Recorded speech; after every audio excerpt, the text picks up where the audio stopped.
and to guarantee you unimpeded access to places where you wish to observe elections, consistent with your status as observers of elections, not monitors of elections. We are determined as Nigerians that this election goes really well. We will do all of our best to support the process to ensure that we do have credible elections. We will speak as we see it.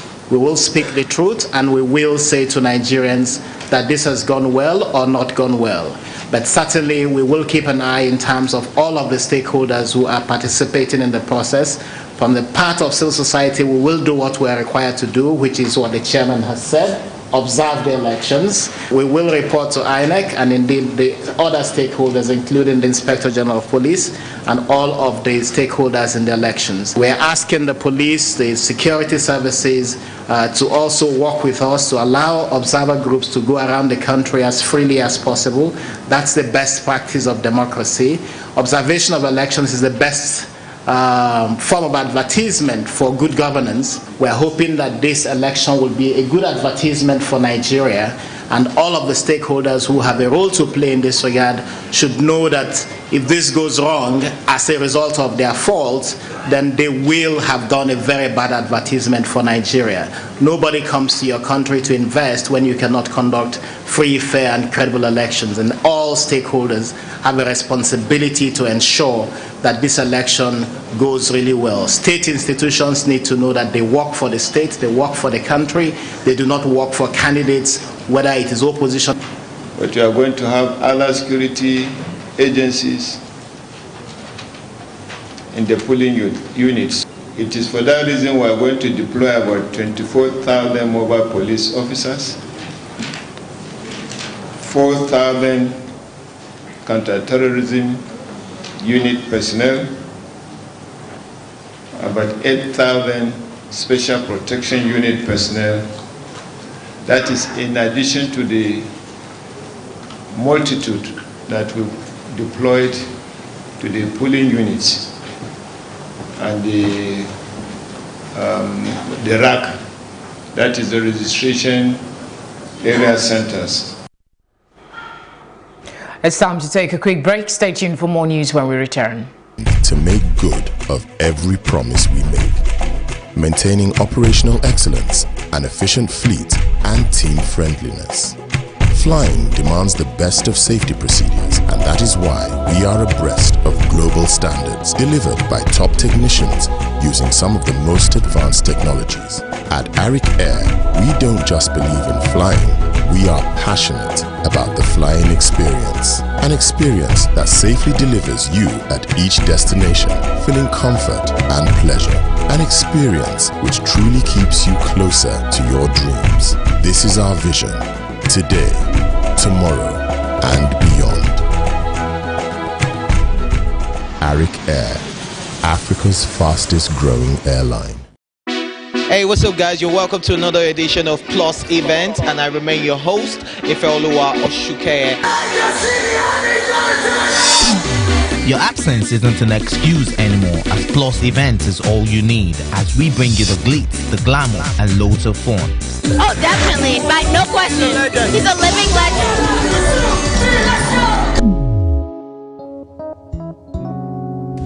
Oh, God forbid, Holy Ghost fire, I know. I just want to be blown away. I want to be wild. This is 11 years of doing it.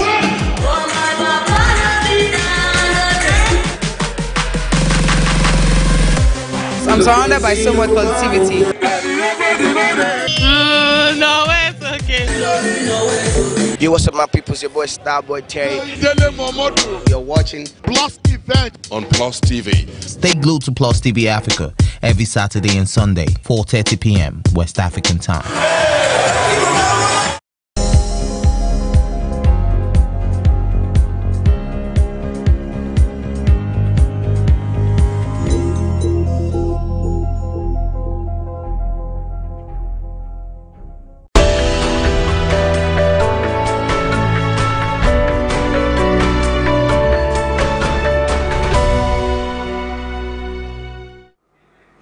NATO Secretary General Jens Stoltenberg on Tuesday said that the North Atlantic Treaty Organization, NATO, does not intend to deploy new ground-based nuclear missiles in Europe. Speaking at a press conference, the senior official said that the relevant issues of the Intermediate Range Nuclear Forces INF Treaty will be an important topic for discussion at the meetings of the North Atlantic Council for Defense Ministers, which will be held on February 13 to 14. The NATO chief added that Russia and the United States must comply with the INF Treaty and that NATO was preparing steps in case the INF Treaty ended. Moscow and Washington have been accusing each other of violating the agreement in recent years and increasing tensions, with the U.S. administration announced on February 1 that the U.S. is withdrawing from the INF Treaty with Russia within 6 months, starting from February 2. Russia then announced its tit-for-tat response to suspend its participation in the INF Treaty. And we do not intend to deploy new ground-based nuclear missiles in Europe. At the same time, we remain committed to meaningful arms control and non-proliferation efforts. NATO does not want a new arms race, because that would be in nobody's interest. Venezuela opposition leader Juan Guaido told a huge rally of supporters that the humanitarian aid would enter the country on February 23, setting the stage for a showdown with President Nicolas Maduro, who has refused to let supplies in.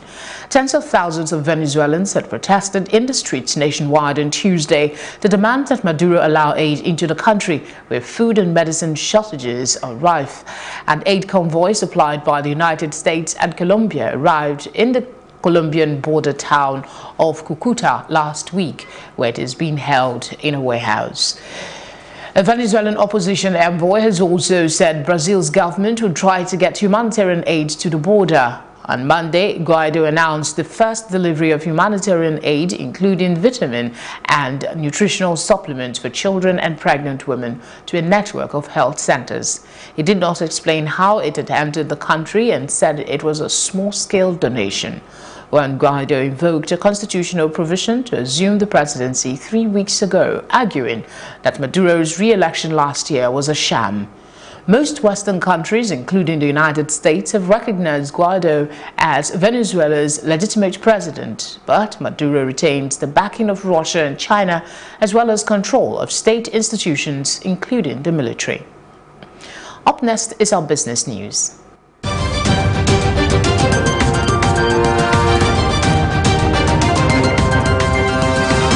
With correspondent banks that have historically allowed their institutions to be used for money laundering, financing terrorism. The regulator said that all banking products that are used to convert cash to a monetary instrument and electronic payments into account in another jurisdiction can be abused by criminals. The CBN said all transactions conducted through correspondent banking relationships shall be managed in accordance with a risk-based approach, and know your correspondent KYC procedures shall be established to ascertain whether or not the correspondent bank or the counterparty in it is itself regulated for money laundering prevention. The CBN said that care should be taken when doing business with third parties located in geographic locations with a history of supporting terrorism, bases for drug production, distribution, suffering from civil unrest or war. Still ahead on Plus TV Africa News is a roundup on entertainment and sports. We're back in a moment.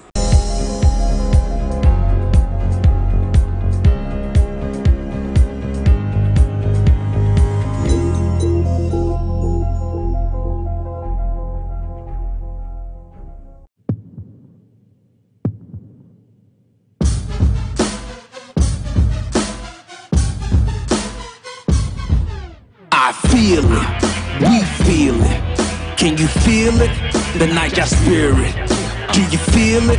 Cause I feel it. APC and the PDP. In the studio is a deputy governorship candidate of the People's Democratic Party, the 55-year-old Mrs. Halimat Busari from Mekbe.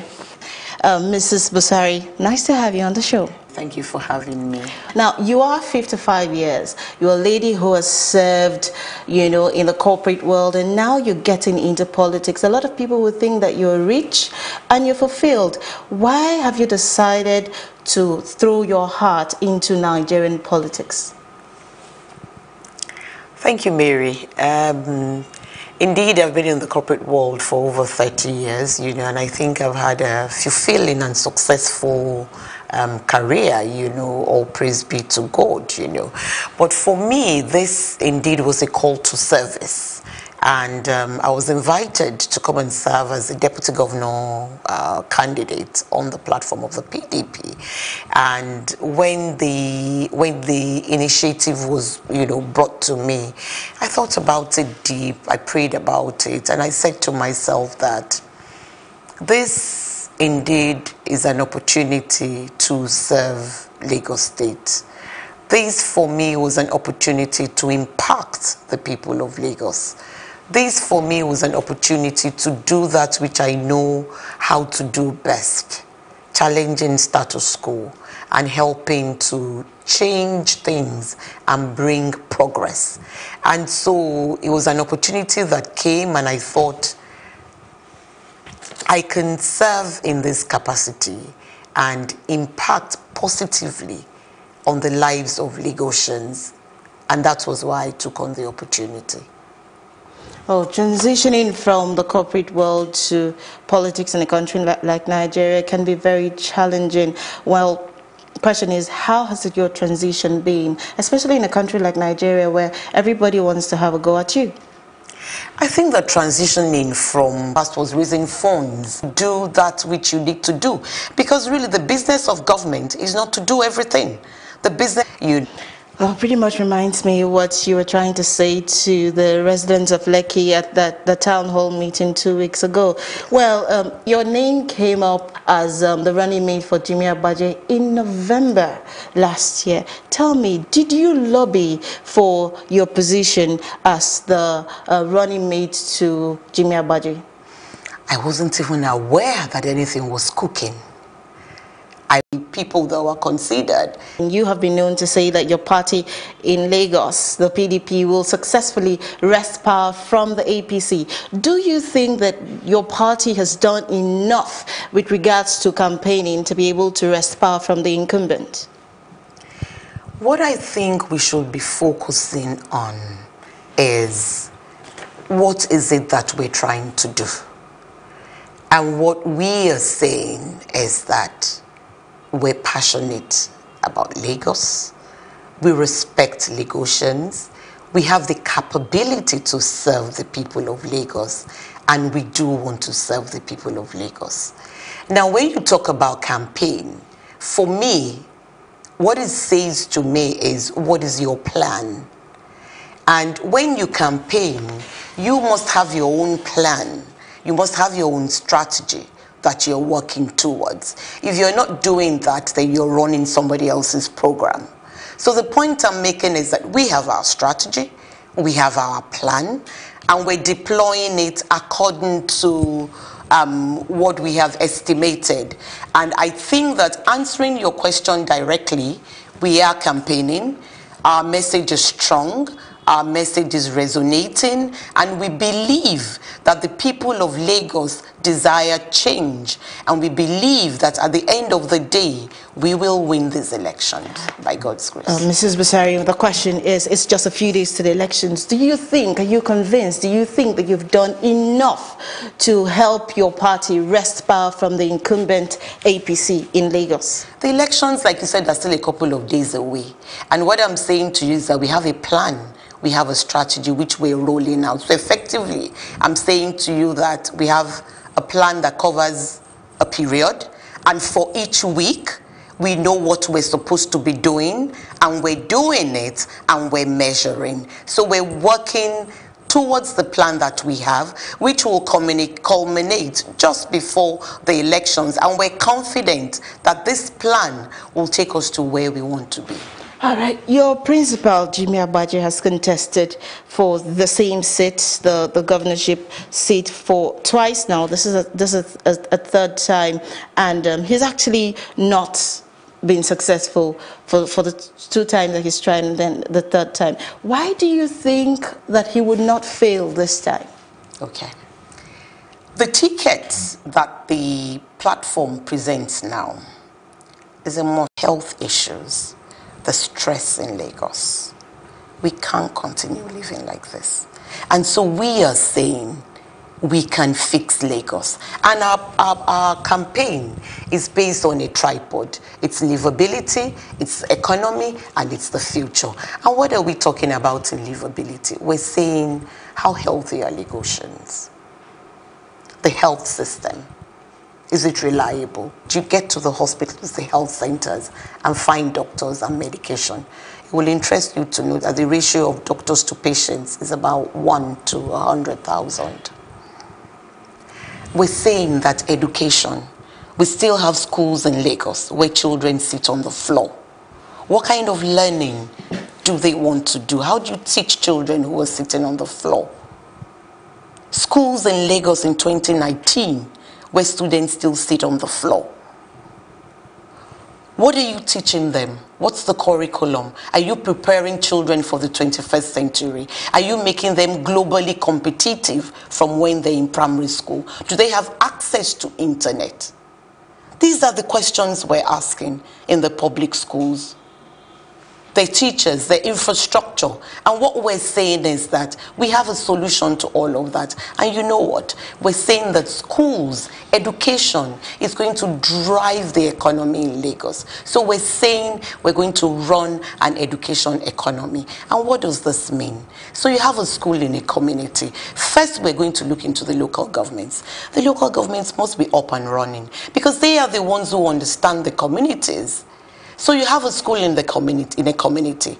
We're saying the infrastructure in the school will be fixed. So you're providing jobs. You're going to fix the schools. You're going to rebuild it. You're going to check their curriculum. We're going to look at their teachers. Are they well paid? Are they happy? Their welfare? Can we bring on more teachers? We're going to build roads that lead to the schools. So employment. We're going to provide water for the schools so that the children don't fall ill. We're going to provide power. And we're saying that in doing all of this, we're going to reserve 10% of all of that for women and the youth, all the work that we will generate. So we're going to jumpstart the economy of Lagos once again. So we're going to do that. We're also saying the economy. How easy is it to do business in Lagos? There's a World Bank rating that ranks Lagos 28. Out of the 36 plus 1 states in Lagos. And Lagos is the center of commerce. So what are we saying?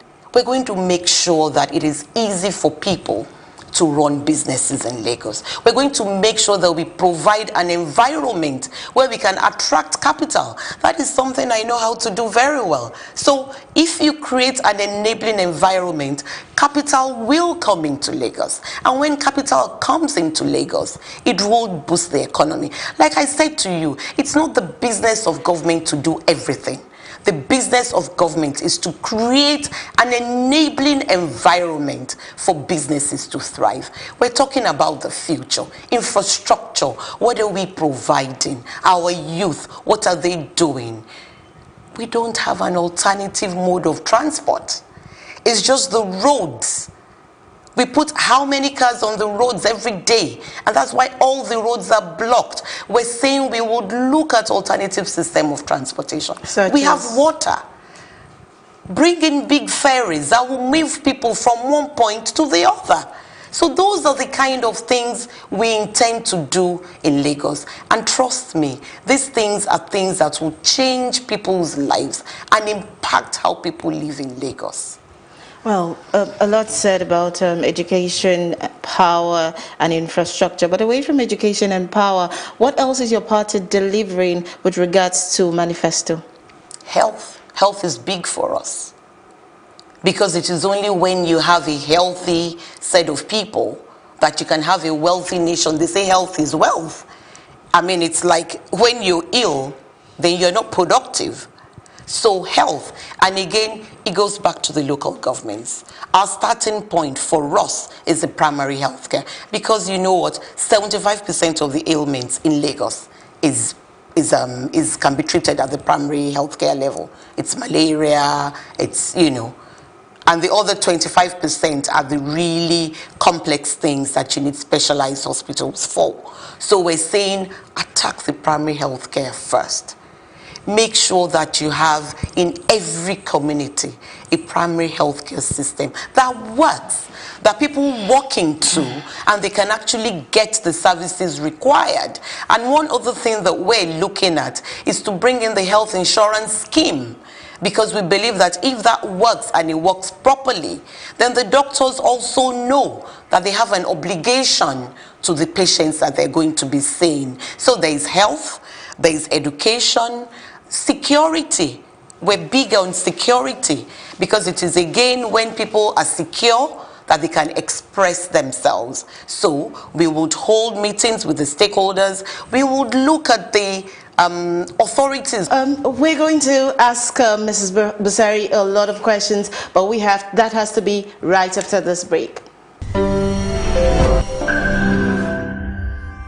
Welcome back. It's One-on-One. Just a few days to the governorship elections in Lagos State, and we've been speaking with Mrs. Halimat Busari, who is the running mate of Jimmy Agbaje of the PDP. Well, a lot of things have been said from your party, saying that you're going to deliver on power, education, to a more ambitious one now. Your party is saying that as soon as you come into power, you will work on demolishing the toll gates. You know, especially that's what you told Lekki residents some 2 weeks ago at the town hall meeting. Isn't that a rather ambitious campaign promise to make? I don't think so, because if you've always followed Jimmy Agbaje, this is something he's always said, even in 2015 when he ran. And this is something that we strongly believe in, and I'll tell you why. The concept of tolling is not new worldwide, you know what I mean? It's something that everybody does. However, when a road is being tolled, there is an alternative, viable, equally good road. And that's how it works. So you can't toll a road and you don't provide an alternative for people. Because the concept of tolling is that you want to get to where you're going quick and you're ready to pay for it. However, there must be an alternate route that government must provide that also gets you to where you're going, albeit longer, but of the same quality. So that's not the situation here. So you have a road that you tolled, and people are having to pay, and they don't have an alternative. So whoever decides, I don't want to go through the toll today, can't go through the alternative because it's not motorable. And that's what we're saying. Plus the fact that the road was concessioned, and government has paid off the concessionaire. So the money has been paid. So we're saying, why are we still told the communities? You have to change the psyche of the people.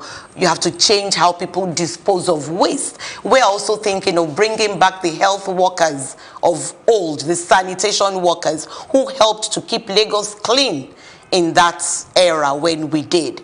And so we're going to work with the PSP, work with the local government. We're going to generate how to find a solution to this waste. We have to use technology. We have to be more forward-looking in dealing with our waste. But the first thing is to drill it down to the local government level, because that's the way it can be done quickly. They are the one our campaign on the 1st of December. However, we have since ramped up, you know, following the... Tell me, what was it about that seeming reconciliation between Jimmy Agbaje and Chief Bode George, who's seen to be the leader of the party in the Southwest? As I'm concerned, it was a meeting where all party members, all stalwarts came together and to say that we're going forward in this election and we're just making sure that we're all on the same page and putting all the blocks in place and putting all the round pegs in the round holes and the square pegs in the square holes to make sure that we have a good outing. That was what the meeting was about, and that was indeed what happened at the meeting.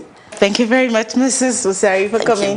Thank you. So it's just a few days to the governorship elections in Lagos State, and we've been talking with the PDP deputy governorship candidate for the 2019 elections. Thanks for watching. It's One-on-One. My name is Mary Chinda.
Hello, many thanks for joining us on News on the Hour on Plus TV Africa. My name is Felicity Ezewike. Here are some of the stories making the headlines. The Independent National Electoral Commission (INEC) has confirmed that 4,695 smart card readers was destroyed in an inferno that occurred in its office in Oka, Anambra on Tuesday. National Commissioner, Chairman of Information and Voter Education Committee Festus Okoye said in a statement issued in Oka that there was no fatality or injury report, but recalled that similar incidents had occurred in the last 12 days, following closely behind those of Isialangwa and Kwampan local government offices in Abia and Plateau State, respectively. Mr. Okoye said that though the incident no doubt was a setback to the Commission's preparation for the smooth conduct of the elections in Anambra, immediate measures had been taken to ameliorate the situation. He said that the measures were the mopping up of some of the spare card readers from other states to deploy to Anambra for smooth conduct of the election on February 16 and March 2, adding that the Commission remained confident that the election in the state would proceed as scheduled.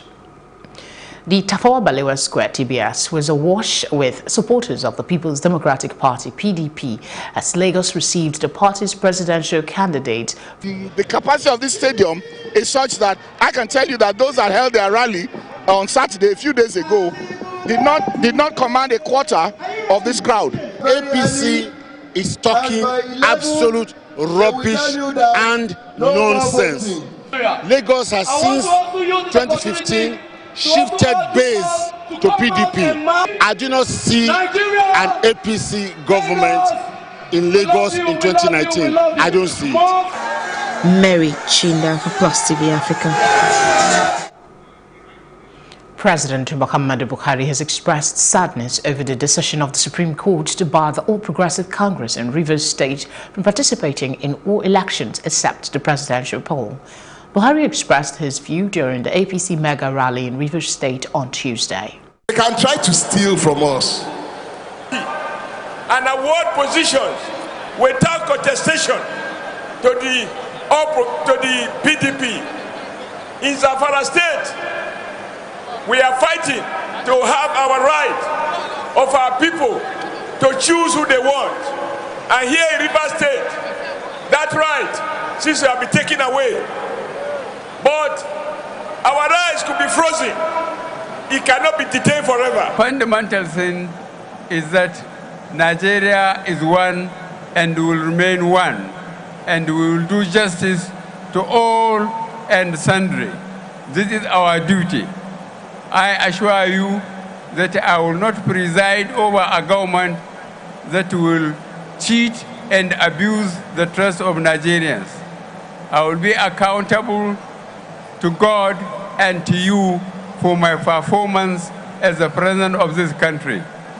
I'd like you to please bear with me that I am going to be steadfast.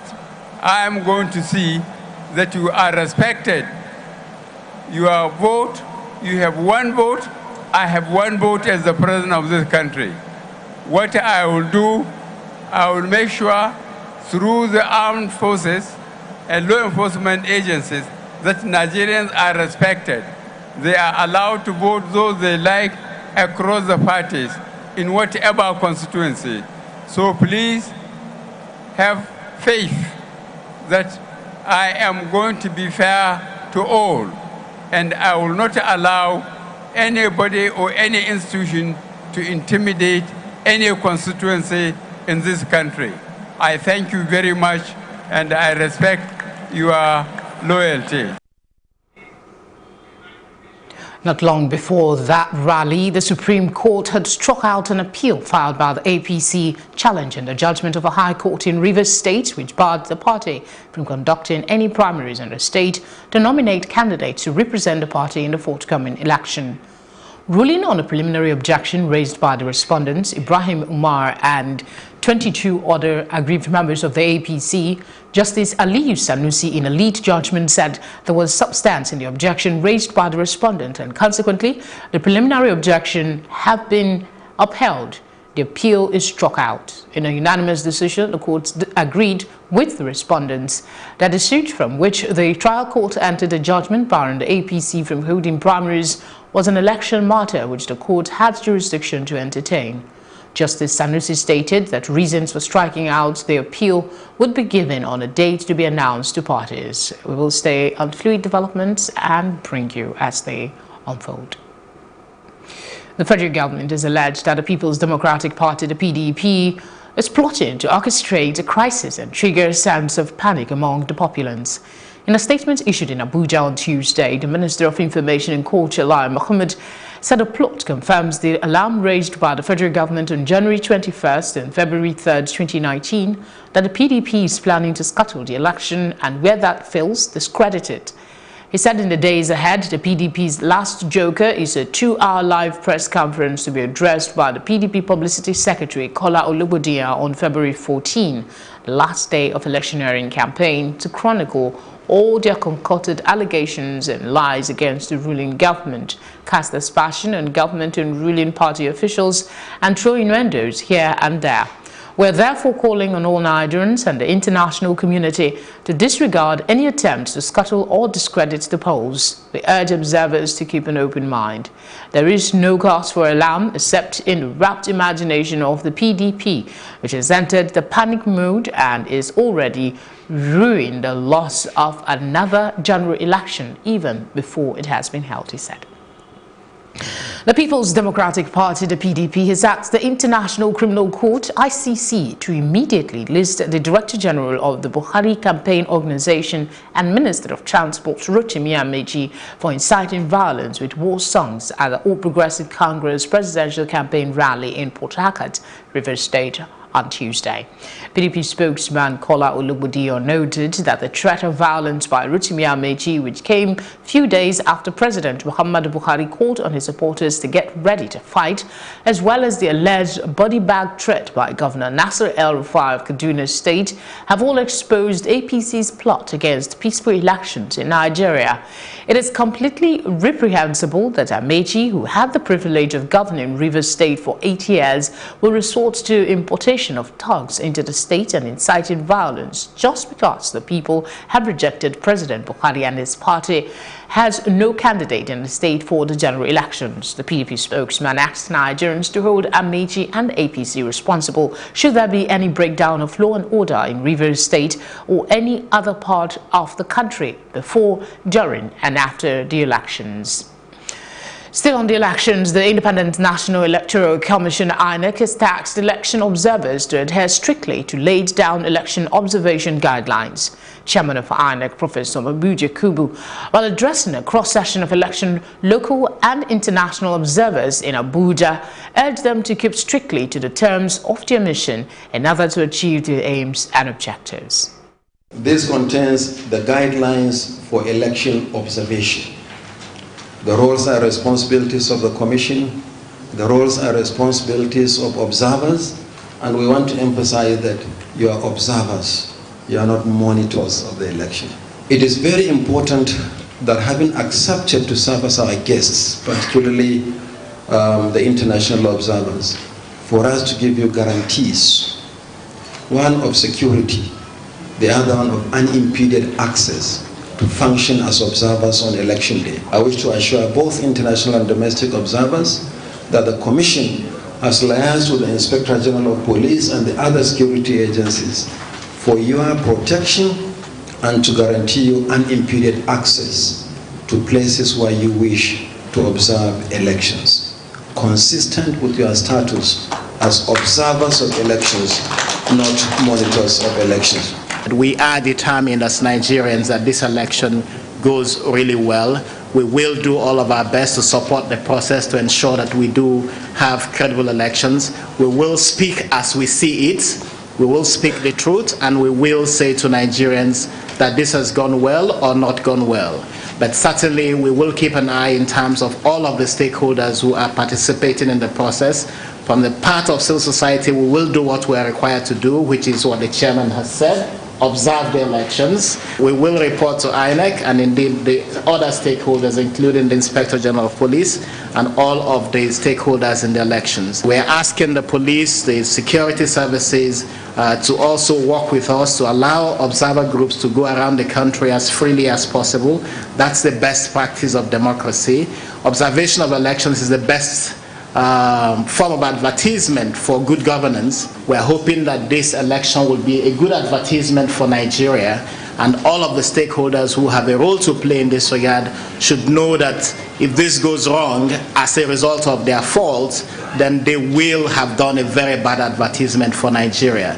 Nobody comes to your country to invest when you cannot conduct free, fair, and credible elections, and all stakeholders have a responsibility to ensure that this election goes really well. State institutions need to know that they work for the state, they work for the country, they do not work for candidates, whether it is opposition candidates or incumbent candidates. The Nigerian police force has revealed that over 36,000 police personnel will be deployed for election duty on election day. The acting Inspector General of Police, Adamu Mohammed, while speaking to a cross-section of election observers in Abuja, revealed that the Nigerian police has put great measures to ensure the February 16th election is violence-free. He urged voters to come out en masse to exercise their vote without fear or favor. I'm here today to assure everybody that we are prepared for the election, and I'll give you a little briefing on the preparation, and then thereafter we can go into interaction. In every polling unit, we are going to have 3 security personnel to be led by the police. The 3 security personnel may not only going to be police officers, but we are going to have other security agencies in the polling units.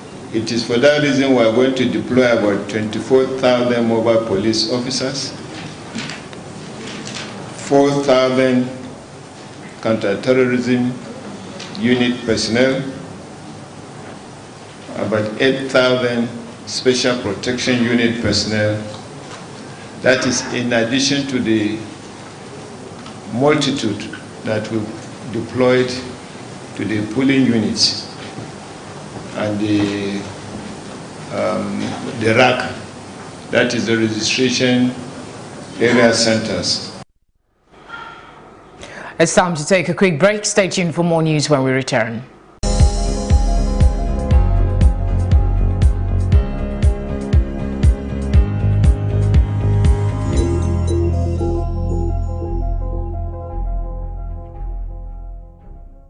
You're watching News on the Hour on Plus TV Africa.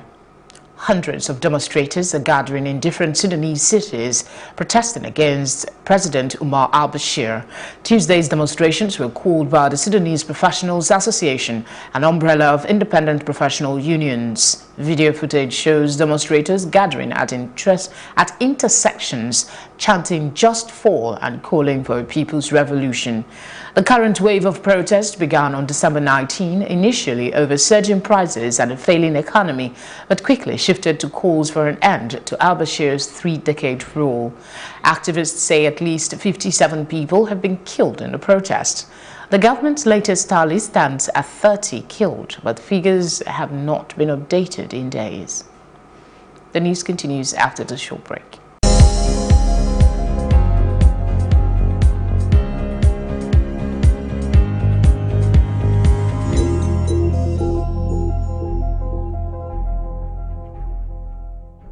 You want to know the coolest place in town? It's right here on your phone.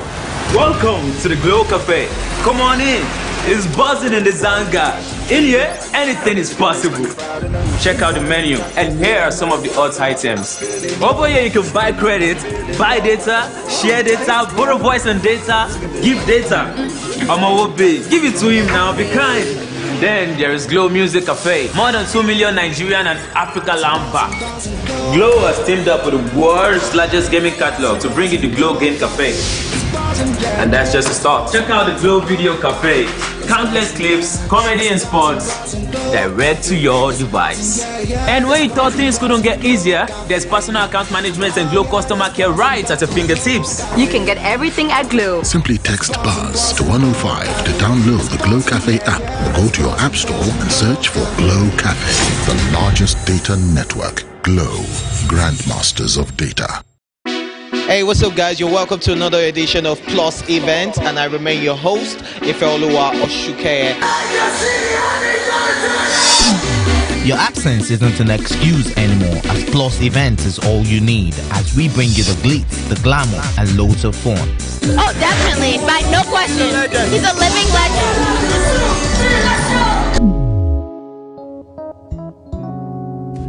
Oh, God forbid, Holy Ghost fire, I know. I just want to be blown away. I want to be wild. This is 11 years of doing it.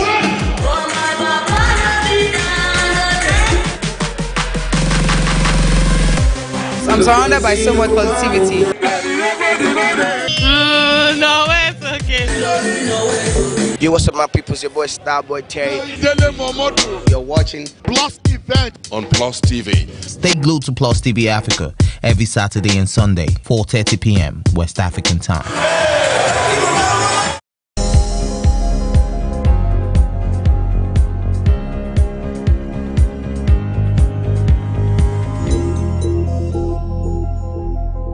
Had protested in the streets nationwide on Tuesday to demand that Maduro allow aid into the country where food and medicine shortages are rife. An aid convoy supplied by the United States and Colombia arrived in the Colombian border town of Cucuta last week, where it is being held in a warehouse. A Venezuelan opposition envoy has also said Brazil's government would try to get humanitarian aid to the border. On Monday, Guaido announced the first delivery of humanitarian aid, including vitamin and nutritional supplements for children and pregnant women, to a network of health centers. He did not explain how it had entered the country and said it was a small-scale donation. When Guaido invoked a constitutional provision to assume the presidency 3 weeks ago, arguing that Maduro's re-election last year was a sham.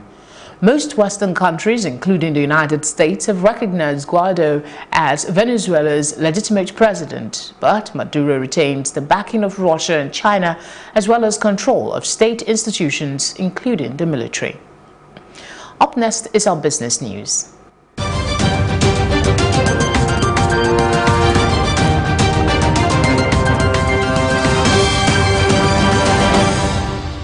New rules have been set by the Central Bank of Nigeria, CBN, for banks planning to establish correspondent banking relationship with foreign lenders. The Apex Bank, in the Anti-Money Laundering, Combating the Financing of Terrorism Policy and Procedure Manual, released yesterday, insisted that it will guard against establishing correspondent banking relationships with high-risk foreign banks, such as shell banks, with correspondent banks that have historically allowed their institutions to be used for money laundering, financing terrorism. The regulator said that all banking products that are used to convert cash to a monetary instrument and electronic products that permit rapid value movement, such as electronic transfers, forex transactions, followed by payments into account in another jurisdiction, can be abused by criminals. The CBN said all transactions conducted through correspondent banking relationships shall be managed in accordance with a risk-based approach, and know your correspondent KYC procedures shall be established to ascertain whether or not the correspondent bank or the counterparty in it is itself regulated for money laundering prevention. The CBN said that care should be taken when doing business with third parties located in geographic locations with a history of supporting terrorism, bases for drug production, distribution, suffering from civil unrest or war. Still ahead on Plus TV Africa News is a roundup on entertainment and sports. We're back in a moment.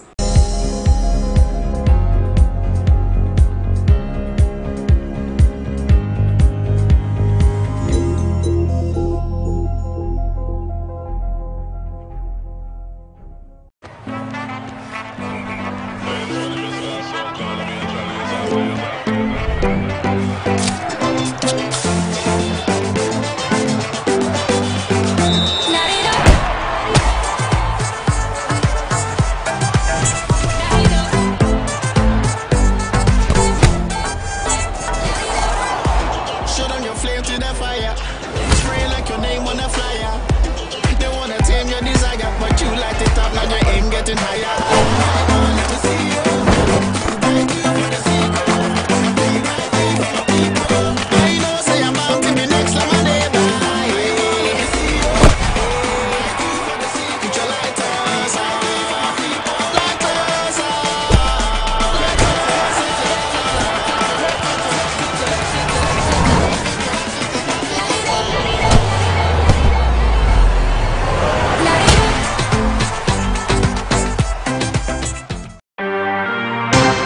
Don't sell your birthright. We cannot fold our hands and look Nigeria dying. The Godfather will give you the terms. And if you don't meet up, of course you know you're going to be chopped aside. People's power is the essence of democracy. Power is not served a la carte. The presidency is coming out and saying it's the fact that they are related through marriage. At the end of the day, that is conflict of interest. He was expected to change the tone of his speech to appease him to these troublemakers. When an elderly man in society talks, he needed to be taken seriously. When you want to fight corruption, you reform the system and institutions. Development of a nation is inextricably linked to the education of its people. Nigerian youths are not lazy. Nigerian youths don't have leaders to guide them properly. When you don't plant a good nation, you can't reap a good nation.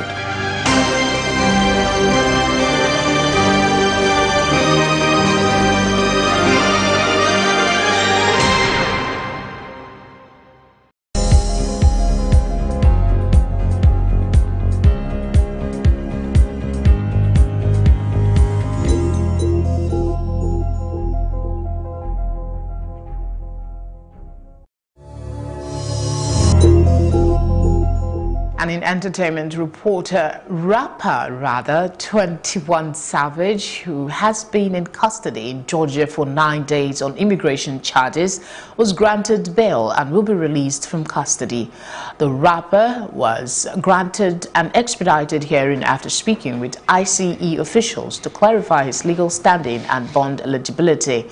In a statement for his team, he will not forget this ordeal or any of the other fathers, sons, family members and faceless people he was locked up with or that remain unjustly incarcerated across the country. The rapper still faces deportation proceedings in federal immigration court. And that's it on entertainment. Sports is up next.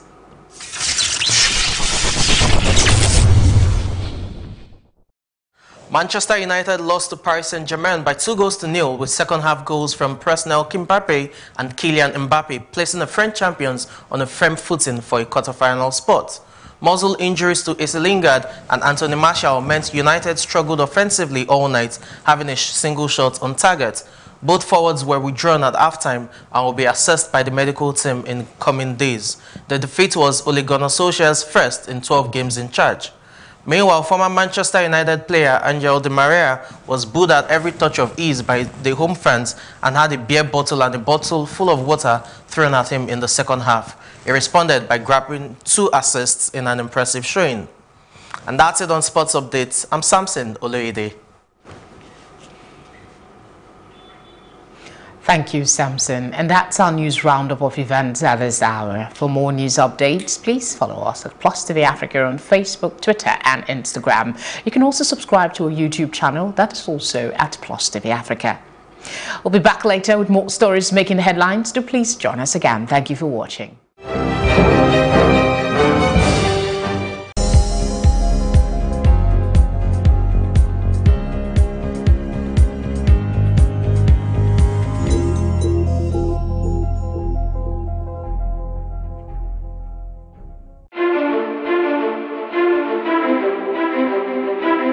That is how we get looped into a cycle of insanity, repeating the same thing and expecting a different result. That cycle of failure is unsustainable and it has to end now. Perfection train is back. They take us to the bush and start asking us to call our people to send money. What can be done as an intervention for them right now to stop abuse of all children?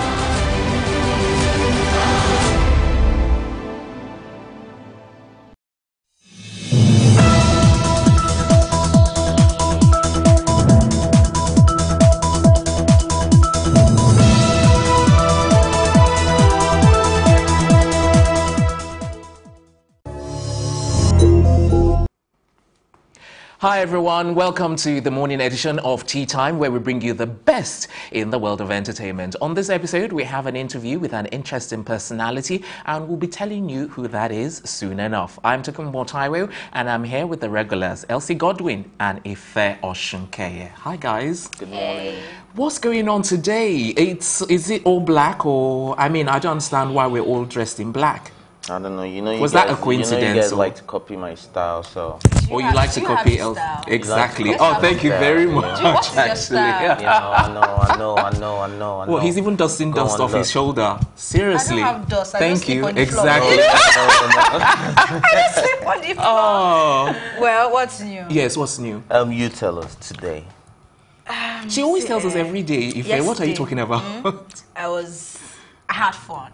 But there's a juicy gist. Yes, that's a very juicy one because you were supposed to be out for pain, you know, and all that. I was still in pain, but all I could see, Elsie, was pictures and pictures of food, Chinese food. That was what I told her. I was like, oh, for the pain. By the way, did you dance on the disco floor? I did. You did. I'll show you the picture. Okay, I was looking forward to a video as opposed to. I'll show you the video.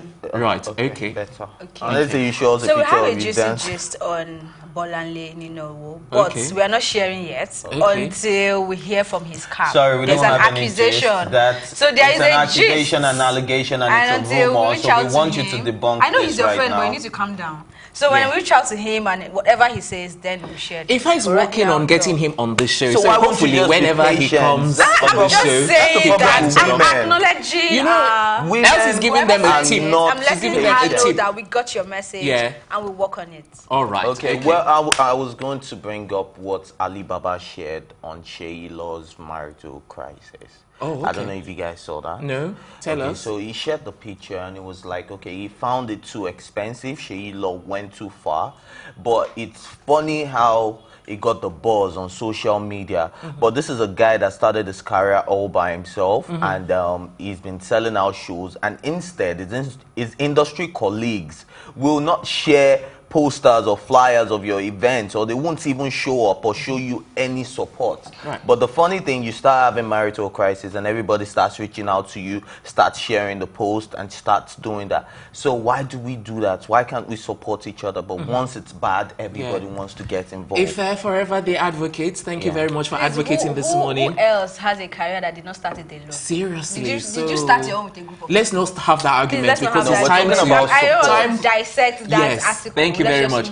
It's time to introduce our guest, guys. I'm coming for you. All right, I think it's time to introduce our studio guest. Now,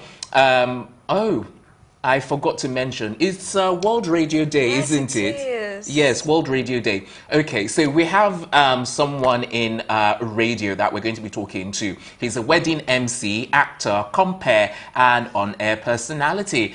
He's with Cross Rivers Hit 95.9 FM. He's been described by many as the life of the party. If you think I know how to describe, wait till you meet our guest. He has a way with words and is incredibly funny. So much so, he's been dubbed a comedian. With almost 60,000 followers on Instagram, ladies and gentlemen, allow me to introduce the raving, resilient, and risk-taking Robbie Ekpo. Drum roll. Wow.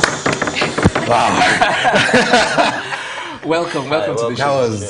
That was on. I don't know. That was like entries. Just step out, smoke bomb and everything. How you guys doing? Not bad. Thank you very much. I noticed you're wearing black. Yes. Yeah. And he said you guys copy his style. He says so many things are not real. Oh, really? Yeah, he does. But you can tell, man. Yeah. I can tell the originator. Yes. Anyway, from the three of you. Yes. Yeah. He called you the life of the party. Yeah. And funny thing is, your wife is also the life of the party. Yes. So is that the attraction? And my wife is the life of the party on social media. In real life, she's actually very quiet and reserved. I have partied with your wife, in case you don't know. A classic case of opposites attract. While you're an extrovert, she's more of an introvert. Yes, yeah. Okay. I'm an extreme I can tell she extrovert. keeps you in check from your pre-wedding photos. Though. Exactly. Did you guys see their pre-wedding photos? Yeah, some of you, the one. Okay. No, she was dragging him. She hung him, choking, and he had this placard of "Help me, help me." So I'm like, this guy doesn't want to get married. I'm very bummed. Okay, so speaking about your wife, apparently but you can. I think it's very well known now, but you can correct me if I'm wrong. The both of you met on Instagram. Yeah, 2015. Okay. I'm this kind of person that when I go on my timeline, I don't select pictures or quotes that I like. Once I see on my timeline, I just keep liking and I'm just scrolling. In fact, I've been with friends where I'm on my phone and I'm scrolling and they're like, they select, So woke up that morning and I was like, okay. Went to her profile and then I started liking her pictures, liked a couple of pictures.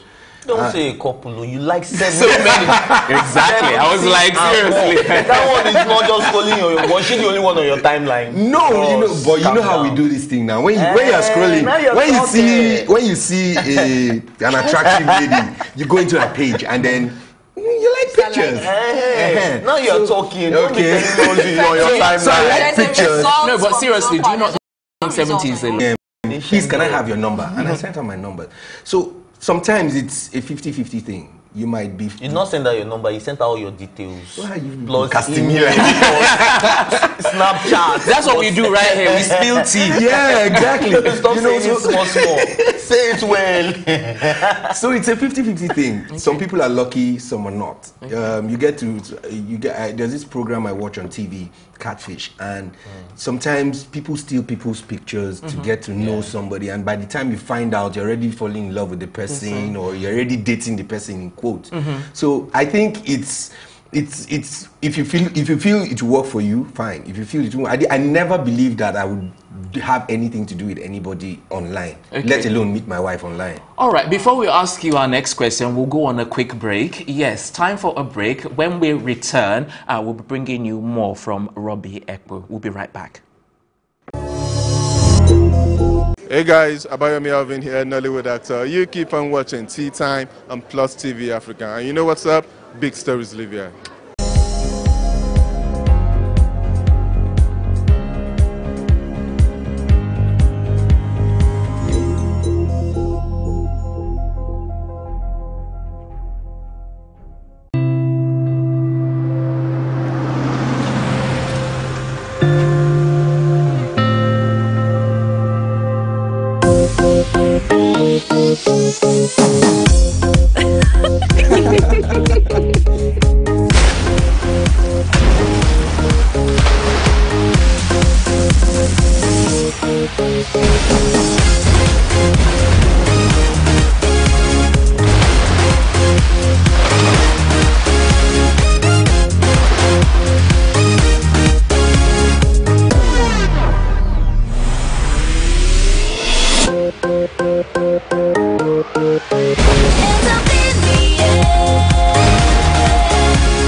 Burst of refreshment. Available in peach, tropical fruit, apple peach pear, kiwi mint lime, and guava. Chi Happy Hour. Burst of refreshment. Keep watching Tea Time on Plus TV Africa. Welcome back. You're watching Tea Time right here on Plus TV Africa. Next up is a continuation of our conversation with on-air personality Robbie Ekpo. Okay, so who wants to ask him the next question? Okay, let's talk about World Radio Day. Okay. You're on radio, and this is a day set aside by UNESCO to celebrate radio. So how has the experience been, and how important do you think that medium is to a growing society like ours? I feel like radio is something that everyone, say 12 years ago, and over time it's been growing. I work in the first, very important in disseminating information. Yes. Okay. Yeah. All right. So I'm going to go political right now because I hate politics. Yeah. I know you hate. Oh, you do? I do. Oh, I was thinking you would tilt to a politics. No, you know, mom is the great. Yeah, my grandmom. Yeah. Your grandmom is yeah. So a lot of people think right. Exactly. So a lot of people political parties and people use their platforms such as radio, television to actually be in support and campaign for the wrong people. Now, I want to know, if you are contracted to do like a radio jingle for a certain party which you do not believe in, it's against your ethics as your political ethics, would you take the money and run for that party and run the jingle for the party? You see, as a radio personality, I know that a lot of my colleagues, the political party he's joined or is involved in, that's the Africa. Practice makes perfect. I'm not perfect yet, but I'm a lot better than I used to be. He's a king. He's entitled to marry 100 if he wants to.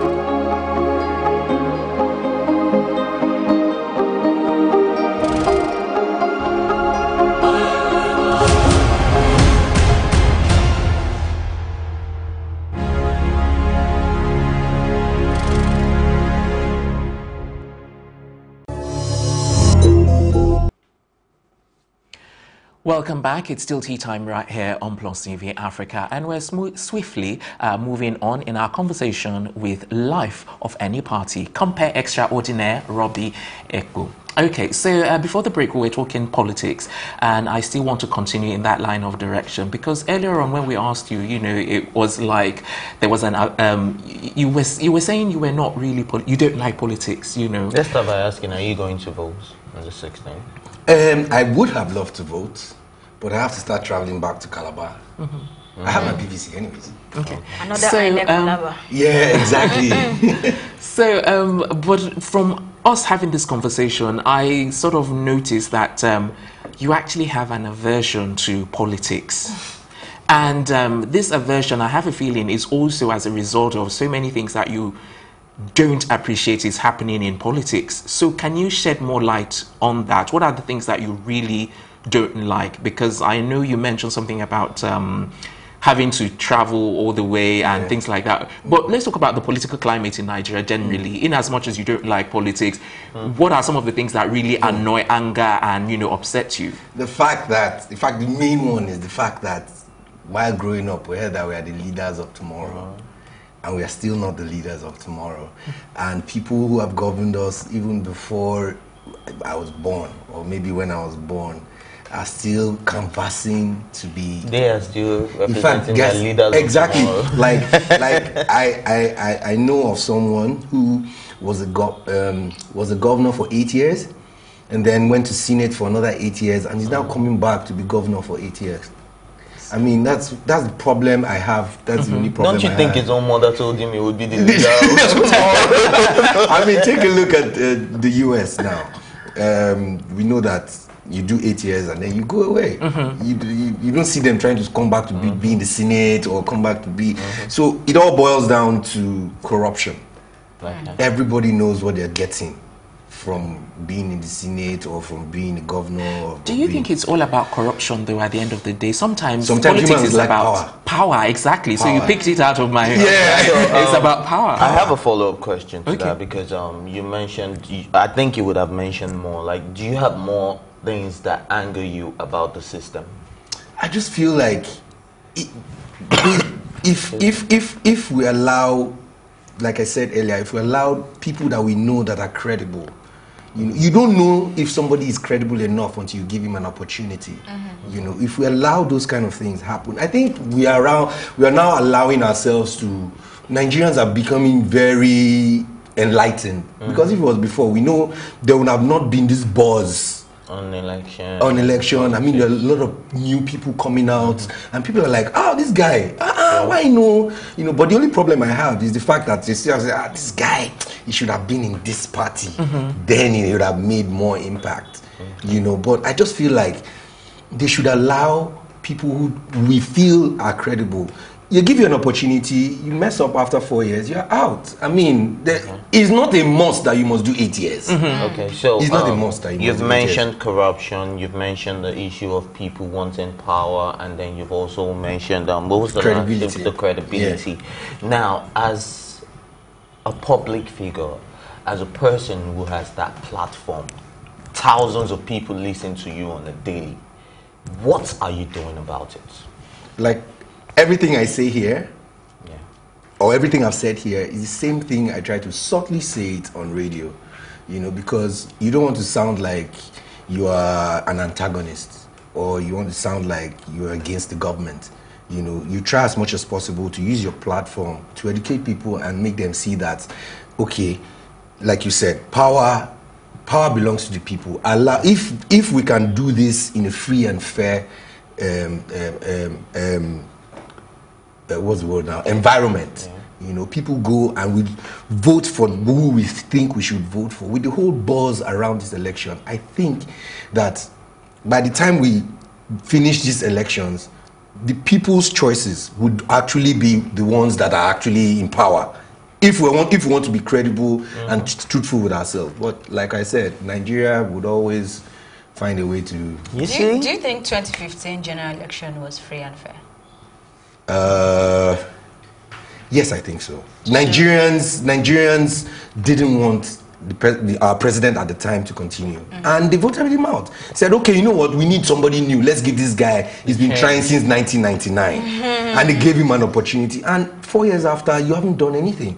Okay. So I feel like what happened in 2015, it's about to happen again. So you're hopeful this one is going to be free too? I'm hopeful. I mean, it's the same buzz we had in 2015 that we're having now, even more. You know, a lot of people are like, we're tired, and that's the same thing that happened in 2015. Considering that various INEC offices are getting bombed, do you really think it's going to be as free? I mean, that's the point. This morning was yesterday. So, do you really think? Well, with the whole sacking of the CJ, we all know that we're trying. The presidency is trying to make everything be in his power in a way that he can easily manipulate figures and change results. But like, see how it goes. Saturdays. Yeah. All right, ladies and gentlemen, entertainment goes political. Welcome to the show.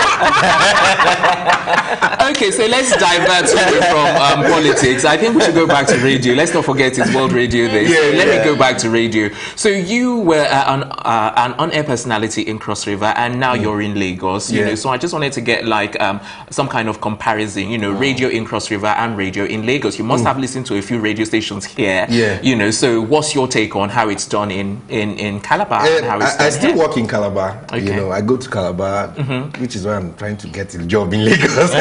But I think because you have over 50 radio stations in Lagos. It's not 50. Well, I get your point. Yeah, yes. almost 40. Yeah. Okay. There is a lot of you have a lot of options. You know, I like the fact that they celebrate a personality ahead of a radio station. Like somebody can pull traffic to a radio station depending on your personality. That's what we're trying to do in Calabar. We're trying to make. In Calabar, it's about the station, not about the person. You know, probably because it was like that when the States, the radio station was the only existing radio station. But you know, like you said, everything about life has changed. So we're trying to, you know, bring that Lagos idea, the fact that a person can make people listen. If I'm working in this radio station and I leave and I go to this radio station, I should be able to pull my fans from that radio station to, you know, but you still have faithfuls who will remain here. But you have people who, I like the way this guy presents, I like what he talks about, you know, and then, you know, the switch loyalty to that. But we're growing. It's a fast growing community in Calabar. Like I said, first radio station in Calabar started 3 years ago, and then in 2 years we have 4 other radio stations coming up. So one fully pidgin, and then the other. So what radio format is your major? I present a show that's called Funky Freaky Friday Show. So it's like the life of the party now. Okay. We're running out of time, so let me just quickly ask you my final question. You know, you mentioned that, you know, it's that you're looking for a position here with yeah. So in your pursuit, have you found it difficult to break in, or has it been are people much more welcoming? Or it's really much stringent in Lagos. You know, I mean, I go to Calabar once in 2 weeks, spend 2-3 weeks, and then come back to Lagos, and then go back, and then in the process of trying to get a job here in Lagos, they're like, man, you know what? if you're not here 247, you know, and as a wedding MC, sometimes you get weddings out of town, so you have to travel a day before. Okay. But here they say, instead we'll cut it off from your salary. Wow. All right. I think that's precisely where we're going to wrap up this morning. We're back this afternoon with a brand new episode of the program. Until then, a big thank you to my co-anchors, Elsie and Ife, the entire production team as well, and of course our guest on the program, Robbie Ekpo. Thank you very much. All right. I'm Tokumbo Taiwo saying thanks for watching, and from all of us here, have a good morning.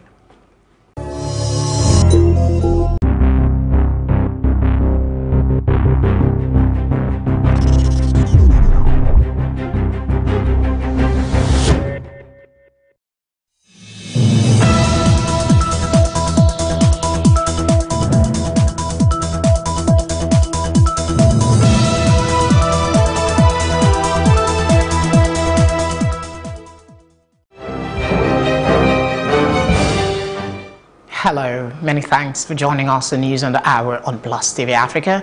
My name is Felicity Ezewike. Here are some of the stories making the headlines. The Independent National Electoral Commission (INEC) has confirmed that 4,695 smart card readers was destroyed in an inferno that occurred in its office in Oka, Anambra on Tuesday. National Commissioner, Chairman of Information and Voter Education Committee Festus Okoye said in a statement issued in Oka that there was no fatality or injury report, but recalled that similar incident occurred in the... Mary Chinda for Plus TV Africa. President Muhammadu Buhari has expressed sadness over the decision of the Supreme Court to bar the All Progressive Congress in Rivers State from participating in all elections except the presidential poll.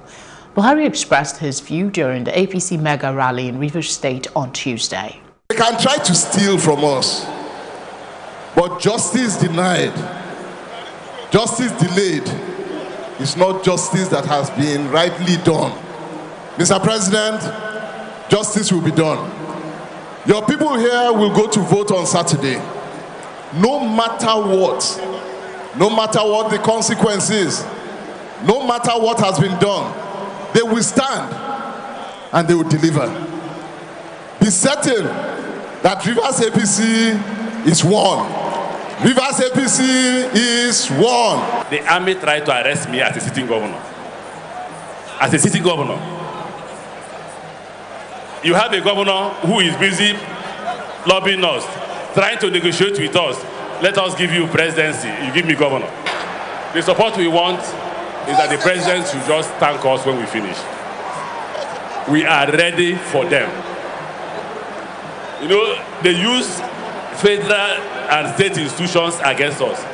They kill our people, APC people, every day. There is so much effort to prevent our party and award positions without contestation to the PDP. In Zamfara State, we are fighting to have our right of our people to choose who they want. And here in Rivers State, that right seems to have been taken away. But our rights could be frozen. It cannot be detained forever. Fundamental things raised by the rest will stay on fluid developments and bring you as they unfold. The federal government has alleged that the People's Democratic Party, the PDP, is plotting to orchestrate a crisis and trigger a sense of panic among the populace. In a statement issued in Abuja on Tuesday, the Minister of Information and Culture, Lai Mohammed, said a plot confirms the alarm raised by the federal government on January 21st and February 3rd, 2019, that the PDP is planning to scuttle the election and where that fails, discredit it. He said in the days ahead, the PDP's last joker is a 2-hour live press conference to be addressed by the PDP Publicity Secretary, Kola Olugbodiyan, on February 14, the last day of electioneering campaign, to chronicle all their concocted allegations and lies against the ruling government, cast aspersion on government and ruling party officials, and throw innuendos here and there. We're therefore calling on all Nigerians and the international community to disregard any attempts to scuttle or discredit the polls. We urge observers to keep an open mind.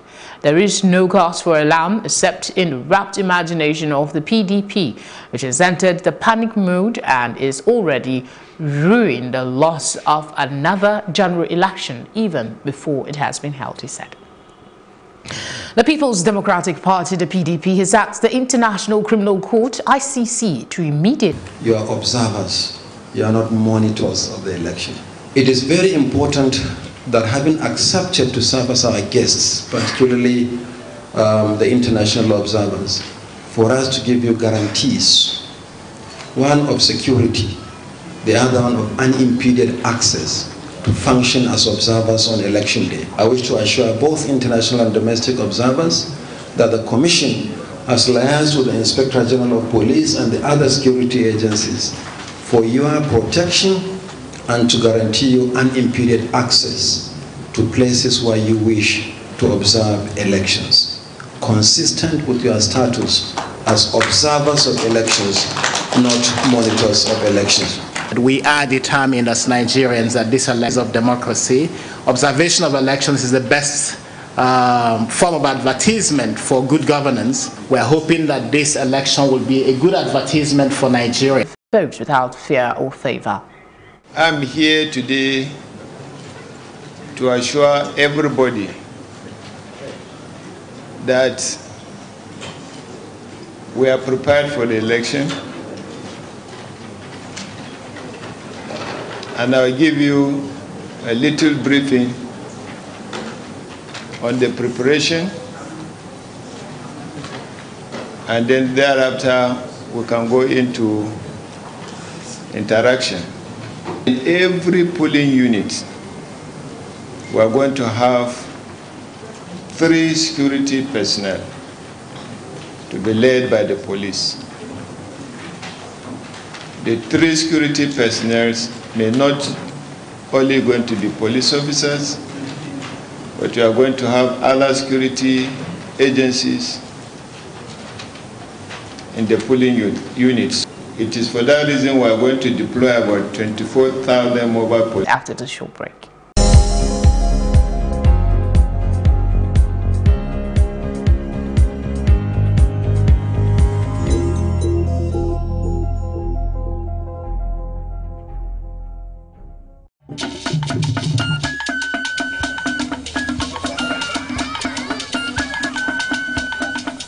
Are you sure you want to do this? Madam, go and bring us your husband. Okay, hello baby. We're in this together, okay? Can you hear me? Keep coming forward. Wait, stop. You okay, lean to your right. Keep walking down. Keep walking to the left. Yes. You're almost here. Keep going. You are here. Wow, you did it. Oh, God forbid, Holy Ghost fire, no. I just want to be blown away. I want to be wild. This is 11 years of doing it.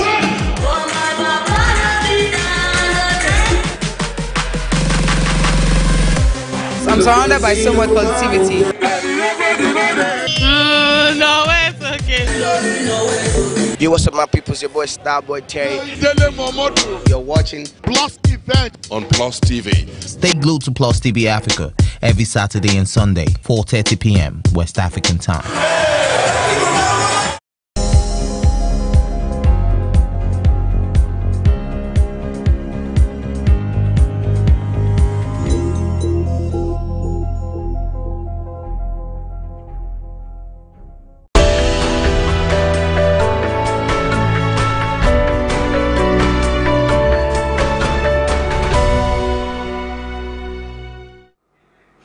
NATO Secretary General Jens Stoltenberg on Tuesday said that the North Atlantic Treaty Organization, NATO, does not intend to deploy new ground-based nuclear missiles in Europe. Speaking at a press conference, the senior official said that the relevant issues of the Intermediate Range Nuclear Forces INF Treaty will be an important topic for discussion at the meetings of the North Atlantic Council for Defense Ministers, which will be held on February 13 to 14. The NATO chief added that Russia and the United States must comply with the INF Treaty and that NATO was preparing steps steps in case the INF treaty ended. Moscow and Washington have been accusing each other of violating the agreement in recent years, and increasing tensions with the U.S. administration announced on February 1 that the U.S. is withdrawing from the INF treaty with Russia within 6 months, starting from February 2. Russia then announced its tit-for-tat response to suspend its participation in the INF treaty. And we do not intend to deploy new ground-based nuclear missiles in Europe.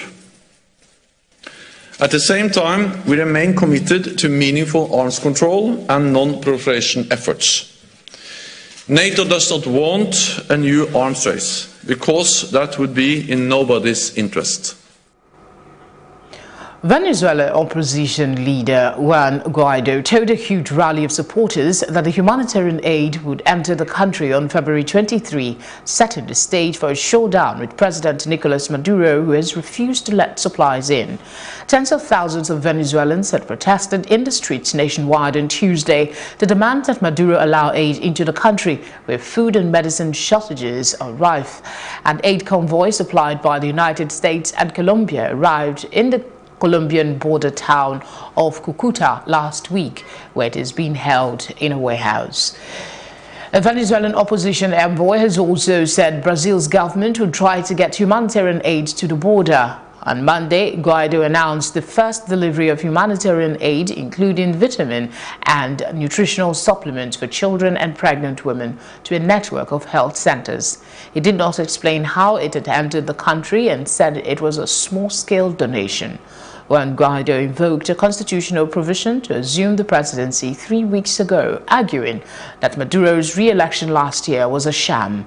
Most Western countries, including the United States, have recognized Guaido as Venezuela's legitimate president, but Maduro retains the backing of Russia and China, as well as control of state institutions, including the military. Up next is our business news.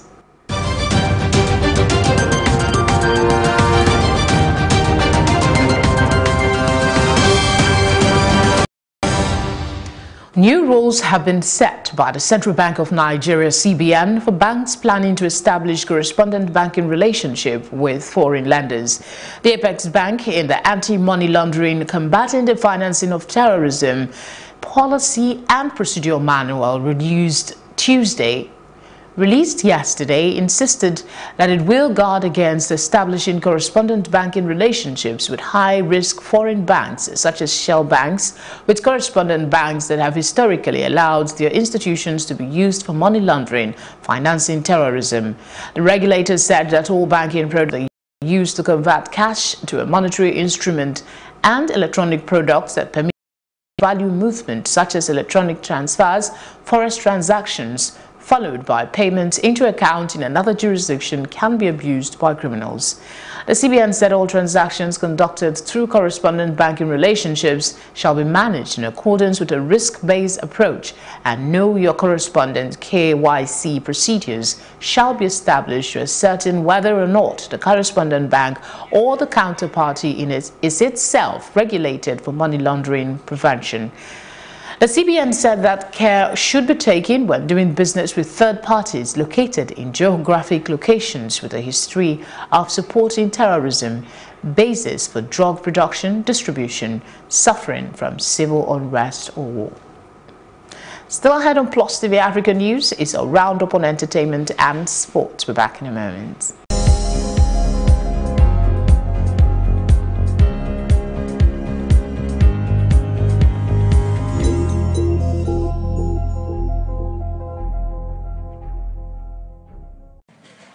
I am gap-toothed black girl, back corner of class, scribbling left-handed poetry on blank paper. Save the school's curriculum for later. I am overflowing tales by moonlight, that informal education. Trickling off the tip of my grandmother's tongue, you will find my mother's tongue here. A fast and fluent Yoruba, crisscrossing English, hidden messages in prose and proverbs call it Yorubanglish. And I am the miracle of melody, nestled deep in the groove of a rich high life rhythm, a child of the marriage of hip hop and Afro beats, and you can hear our voices pulsing beneath the skin of a talking drum, commanding hips to move without caution. And I am sky high, gilly, bold and beautiful. We redefine fashion, wear our stories around our necks and from our ears so we never forget the voices of our ancestors. This heritage, this heartbeat, this is who I am. Heritage Bank, your timeless wealth partner. Don't sell your birthright. We cannot fold our hands and look Nigeria dying. The Godfather will give you the terms. And is not served. He was expected to change the tone of his speech to appease him to these troublemakers. When an elderly man in society talks, he needed to be taken seriously. When you want to fight corruption, you reform the system and institutions. Development of a nation is inextricably linked to the education of its people. Nigerian youths are not lazy. Nigerian youths don't have leaders to guide them properly. When you don't plant a good nation, you can't reap a good nation. Was granted bail and will be released from custody. The rapper was granted an expedited hearing. Sports is up next.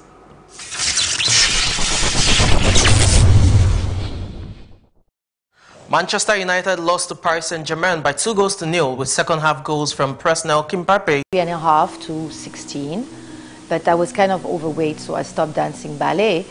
And she said, no, there's something here. You've got to dance for the Lord. That's what God is telling me.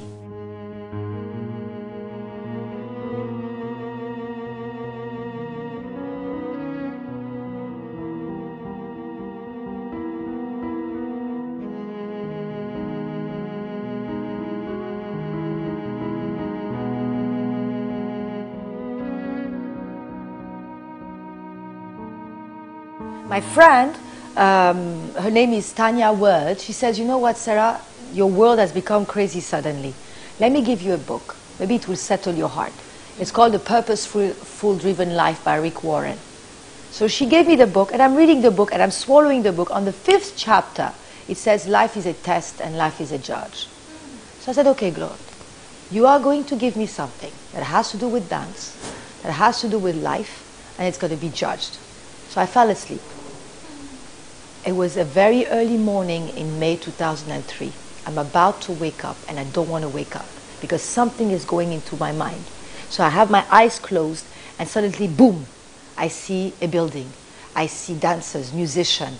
I see painters. I see actors. They're all on scene. And then I hear dance. Then I see music, teach dance, teach music, teach acting. And 15,000, I hear 15,000. Is it 15,000 Naira money? If it's, I don't know. Everything was coming. Teach, give, build, a theater. Everything about 2003. I'm asking for singers, Christmas singers. And my friend Abby Ayoku, who is into entertainment, she tells me, you know, Sarah, you've been talking about David all the time. There's this group called Spirit of It. Maybe they sing too. I said, okay. She didn't tell me that they were dancing. She just said maybe they sing too. So one of the boys shows up, okay, the young man of Spirit of David, and says, so what do you do? It says, we actually dance for the Lord. And I was like, I was looking for singers, I pray for people, and you bring dancers. This is unbelievable. I've never seen something like this. So it was for me a big shock. And so I go on holiday. I come to to Lebanon. And then on the 24th of December, and that's where everything started.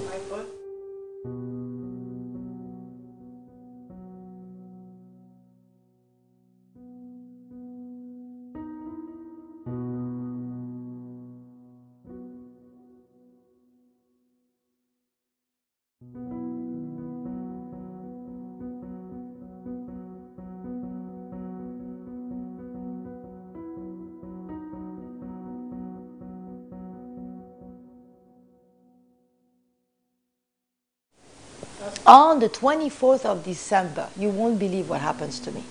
We get a phone call that my aunt and my uncle had left candle on the Christmas tree. The Christmas tree caught fire and they died asphyxiated. And they were the one who raised me. One is 24, the other one one was 24, no, one was 38, the other one was 52.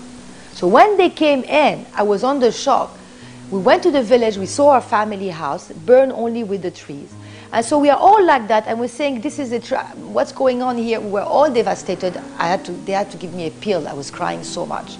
I wake up in the morning. I call my mom. My mom said she's on her way to the airport. She's in Cotonou. And what she wants to do is go to the airport and take the flight to go to the funeral in Lebanon where the funeral happened. You know what happens? You won't believe it. 25th of December, my mother, my brother, the wife of my brother, my cousin, and the father of the wife of my brother rushed to the airport and changed the money to build the center, and I don't. So having the Nigerian conglomerate and the Nigerian corporate agencies coming to tell me, okay, you know, Sarah, we love this idea. Echo Atlantic should have a performing arts center, and we're going to invest with you. The freedom in me. There's something that comes out of my body, and I call it darkness, and only light sets in. For me, dance is closer to heaven. Life is part of an adventure. We have to enter the unknown. We have to be part of the unknowns, that we can know what is out there for us. If we only settle for what is known, then what you've got to gain? Nothing. Our parents today should challenge us to enter the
This is my poultry farm. My name is Wasem Anosike.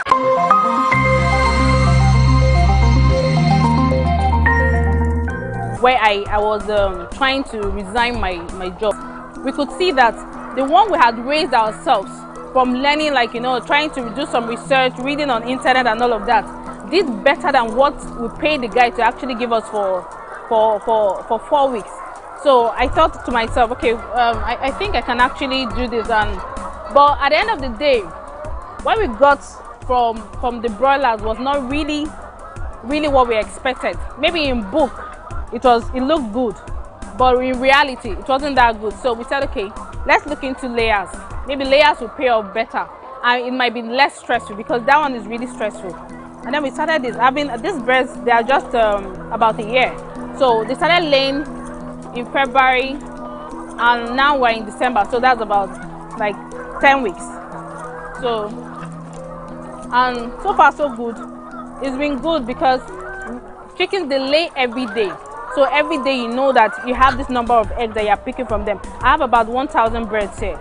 But the truth is that not all of them will lay. There's no way all of them are going to lay. Some actually lay, some don't lay. Some start and some don't. And at this point in time where we are, there are some of them that you see, they'll lay today, by tomorrow they don't lay. They're actually supposed to lay in every 26 hours. Yeah, so that's why some of them, you notice that some don't lay a particular day, but the following day you notice that they'll lay, because they've already clocked that cycle, that 26 hours. So you see that they'll drop. It's a good business. It's been keeping me really busy. The truth is that when I look at it and what I was doing, my 9 to 5, it takes a lot of my time, but at least it allows me to have time for my kids. Like, you know, I know that I'm coming to the farm at this time and I have a worker. It's not like I do the work all by myself. So I know that I'm coming to the farm at this time to check on things, to see how things are going, and to make sure that the recordings are correct, because after each day, you record the number of eggs that you pick in a day. So you know exactly at the point where the production drops, so you know what to do.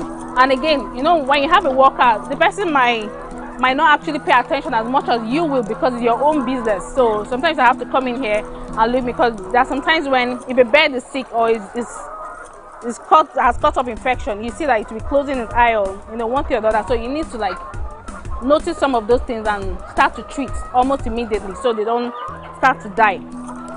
When I actually resigned and started doing farming, people's reaction to it was quite interesting, or should I say, they were not taken aback by it. It was really encouraging, because you expect that you don't expect people of my age, or young people, my friends, because I know what they are doing, like to go into such kind of job, because I know a few of them have told me before that they can't do this, like it's dirty and all of that. But it's quite encouraging when you hear them say like, I'm so proud of you, like this is really good. And because I post these things on my WhatsApp, on my Instagram, I'm not I have about 5 phones. These are 3. Then I have those 2 at the end there. These are all my phones. So when I stock these ones, I stock about 3,000. You feed them in the morning. Make sure you change the water. When they are still small, you change water like every 2 days. But when they become big, you need to like change like every day, almost every day. The challenges for the fish farming is basically just maybe breakout of infection or anything like that, because when it comes, they don't die just in once. They die in like 10s, 20, like hundreds and all of that. So quite recently, like maybe a month or 2 months ago, I had crisis with one of the ponds. The last pond over there, I had crisis with them. I had some sort of infection, and I moved out. In a day, I took out about 20 fishes, big ones. So those are some of the crises that I experienced here. And I've even had worse, because when they were small, but it's even better when they are still small, because then you know that what you're losing is just minute. But when they become that big, it becomes more terrible, because if they die, you can't sell it. You can't sell the fish that is already dead. So it's just a loss on your part.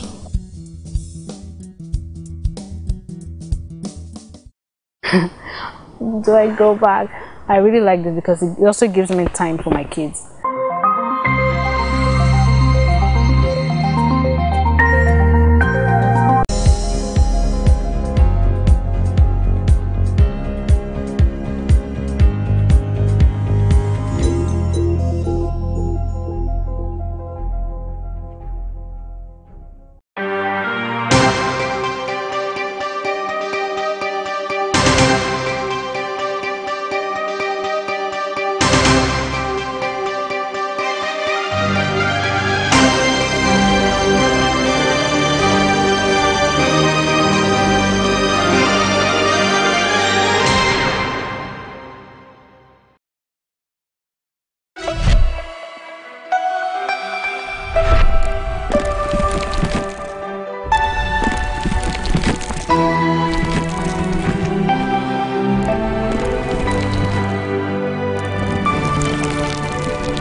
Hello and many thanks for joining us on News on the Hour on Plus TV Africa. My name is Felicity Ezewike.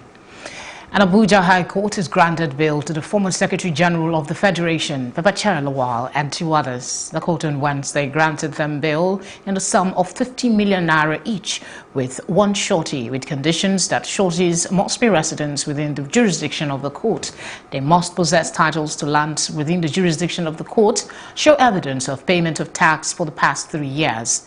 The court further noted that each of the defendants is to deposit their international passport with the court pending the fulfillment of the bail conditions and are to remain in the custody of the economic support and prayers of the federal government during this difficult time. Still on the APC rally in Ogun State, this time southwestern Nigeria, an All Progressive Congress national leader, Senator Bola Tinubu, says the recent attack on the APC rally in Ogun State was disrespectful to the office of the Nigerian president. In a statement by his special advisor on media, Tunde Roman, on Tuesday in Lagos, he said the attack could have potentially harmed the person of the president, adding that the true incident that should be reported and condemned is that people who oppose the party and the president tried to infiltrate and disrupt the rally. The national leader, also reacting to insinuations that he was leaving the APC, said, "It is unthinkable that I will leave the party. Moreover, there is no reason for me to do so. I understand the bigger picture. I know what is at stake in this election."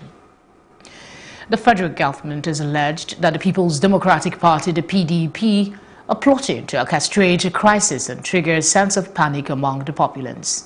In a statement issued in Abuja on Tuesday, the Minister of Information and Culture, Lai Mohammed, said the plot confirms the alarm raised by the federal government on January 21 and February 3, 2019, that the PDP is planning to scuttle the election and, where that fails, discredit it. He said in the days ahead, the PDP's last joker is a 2-hour live press conference to be addressed by the PDP Publicity Secretary Kola Olugbodiyan on February 14, the last day of the electioneering campaign, to chronicle all their concocted allegations and lies against the ruling government. Cast aspersion on government and ruling party have rejected President Buhari and his party has no candidate in the state for the general elections.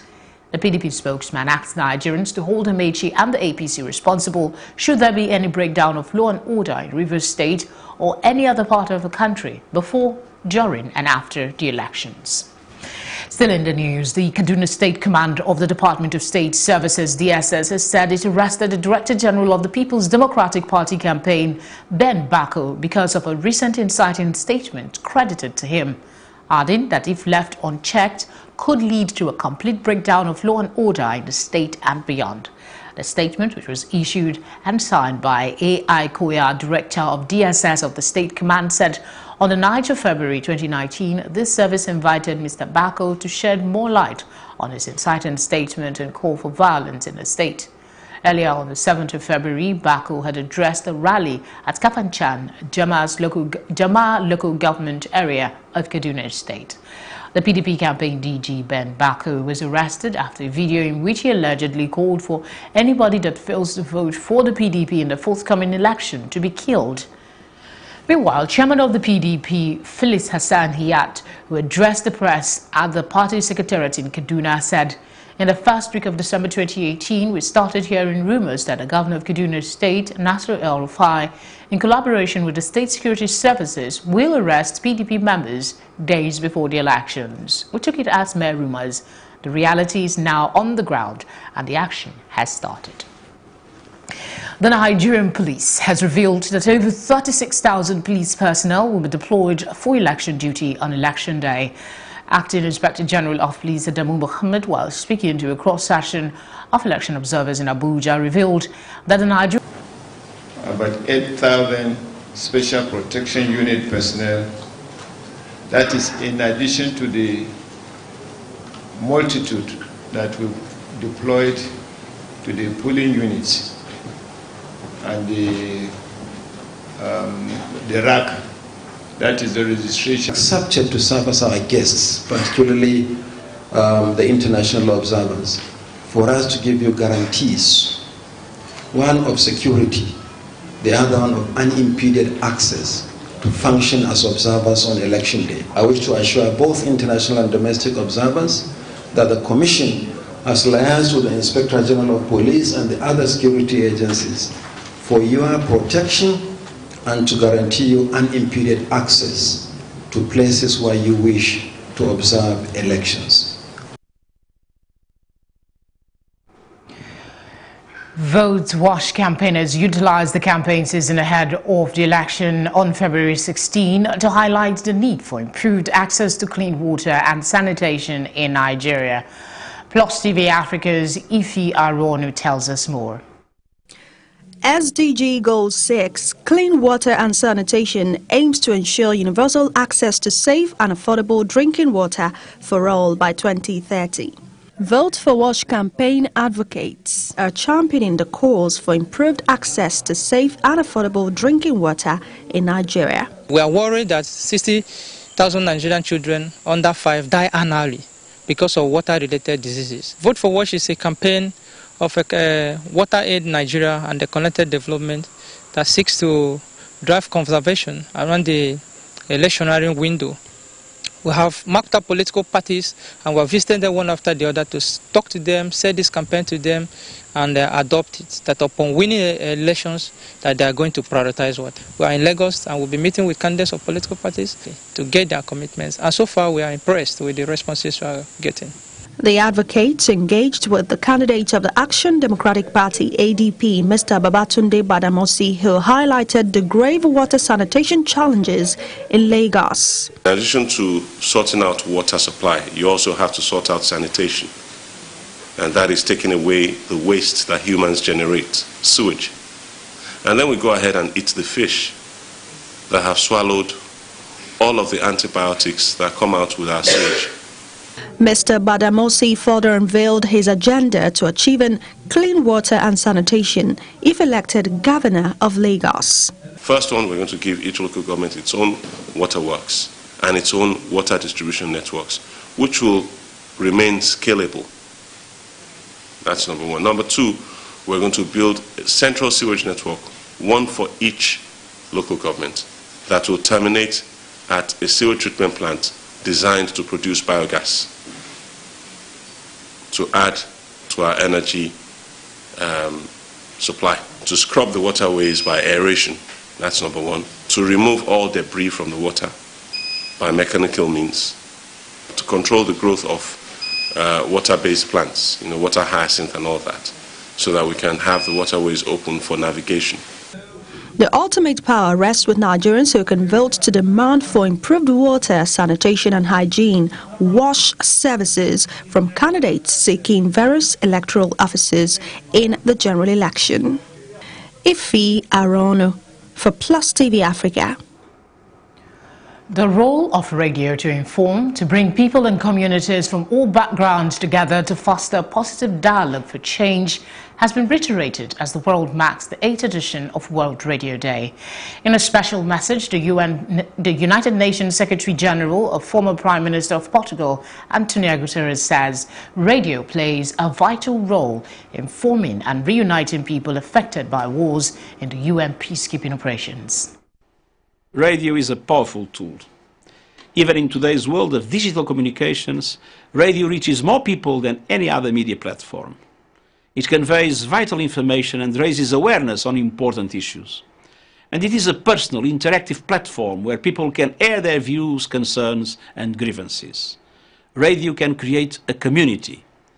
For the United Nations, especially our peacekeeping operations, radio is a vital way of informing, reuniting and empowering people affected by war.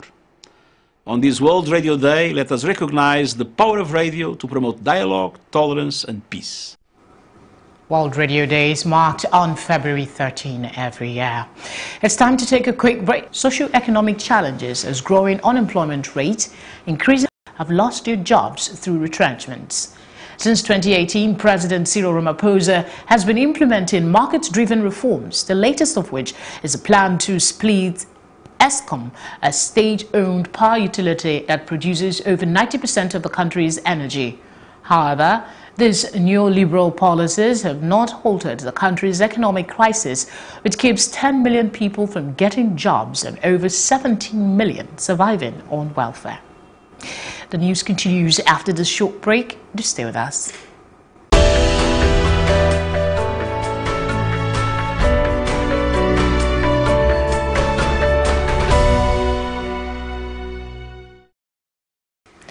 Mexican kingpin Joaquin Guzman, better known as El Chapo, Al Capone, I beg your pardon, has been found guilty of all 10 federal charges against him at a court in New York, including charges he trafficked tons of drugs, such as heroin and cocaine, into business news.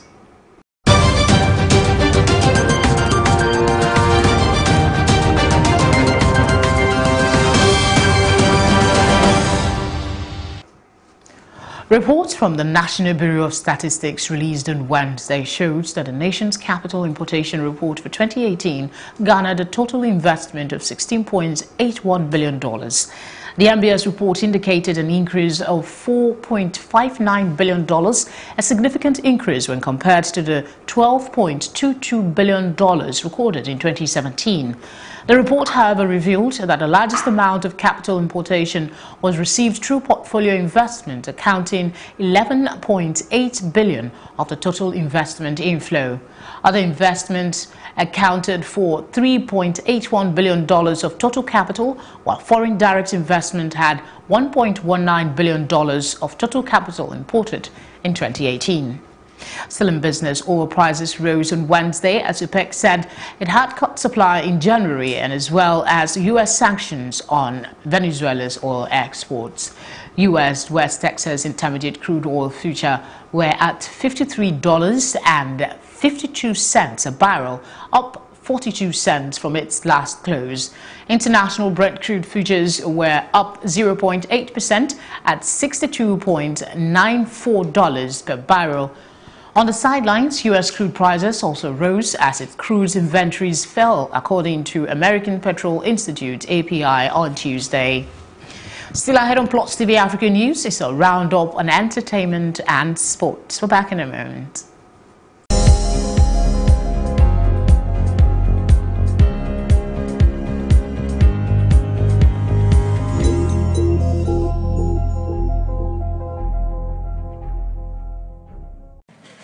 I am gap-toothed black girl, back corner of class, scribbling left-handed poetry on blank paper. Save the school's curriculum for later.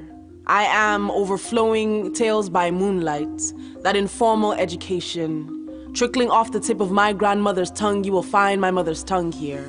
A fast and fluent Yoruba, crisscrossing English, hidden messages in prose and proverbs call it Yorubanglish. And I am the miracle of melody, nestled deep in the groove of a rich high-life rhythm, a child of the marriage of hip-hop and Afro beats, and you can hear our voices pulsing beneath the skin of a talking drum, commanding hips to move without caution. And I am sky-high, gilly, bold, and beautiful. We redefine fashion, wear our stories around our necks and from our ears so we never forget the voices of our ancestors. This heritage, this heartbeat, this is who I am.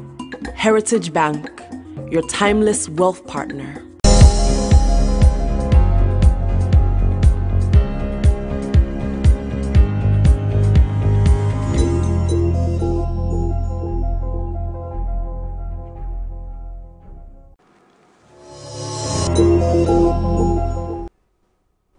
And in entertainment, newly married pop singer Miley Cyrus stood in for her Hollywood actor husband Liam Hemsworth on Monday, attending the premiere of his latest film, Isn't It Romantic, on his behalf as he was unwell. She was dressed in a red floor-length gown, complete with a train. The Wrecking Ball chart topper posed for pictures and chatted to journalists alongside Hemsworth's co-stars in romantic comedy, Rebel Wilson and Priyanka Chopra. The actor Liam Hemsworth, known for the Hunger Games films, apologized to fans for not making it to the Los Angeles premiere on Instagram and thanked his wife for stepping in. He wrote, "Sorry I couldn't make it tonight. Been dealing with some pretty annoying health stuff the last couple of days. Lucky I have the best girl in the world to represent for me." And that's it on entertainment. I'm Tokumbo Tyro. The best in sports coming up right after this.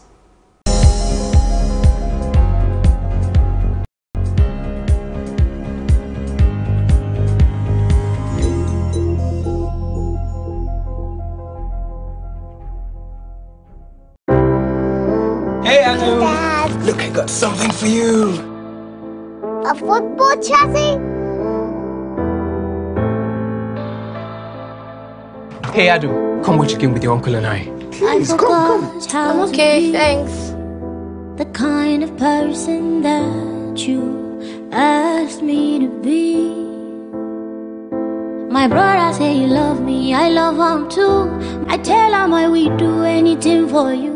But it's strange. There's just so many goals that scored. I no get you. You scored I look up like this, say who are you? So Daddy, you showed those blues pay yesterday, right? We sure did. Those 3 points are sure for us today. Remind me how. Game's about to start. Quickly.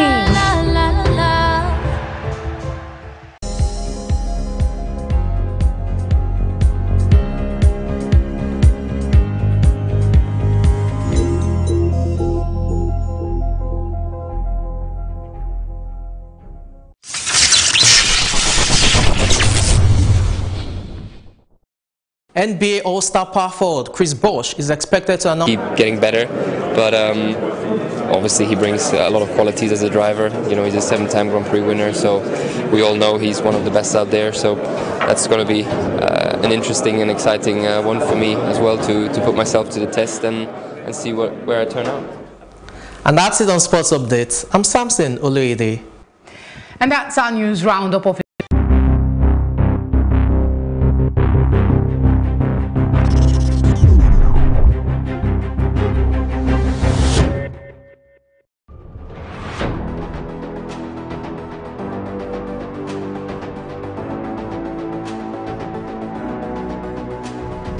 First point of accountability is asking questions. Hello and welcome to Plus Sports and Plus TV Africa. I am Udoka Njoko. Hi everyone, welcome to Plus Training.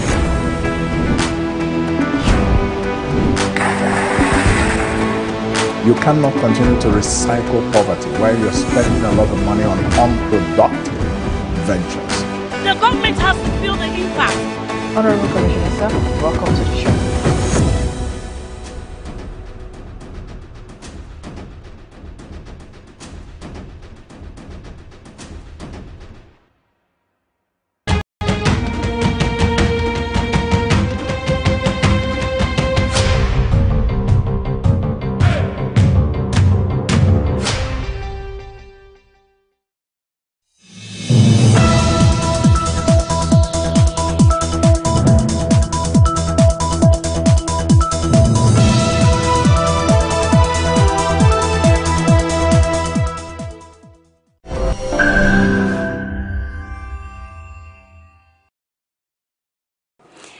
Thank you for joining us on Plus TV Africa, and this is One on One. My name is Mary Ann Okon.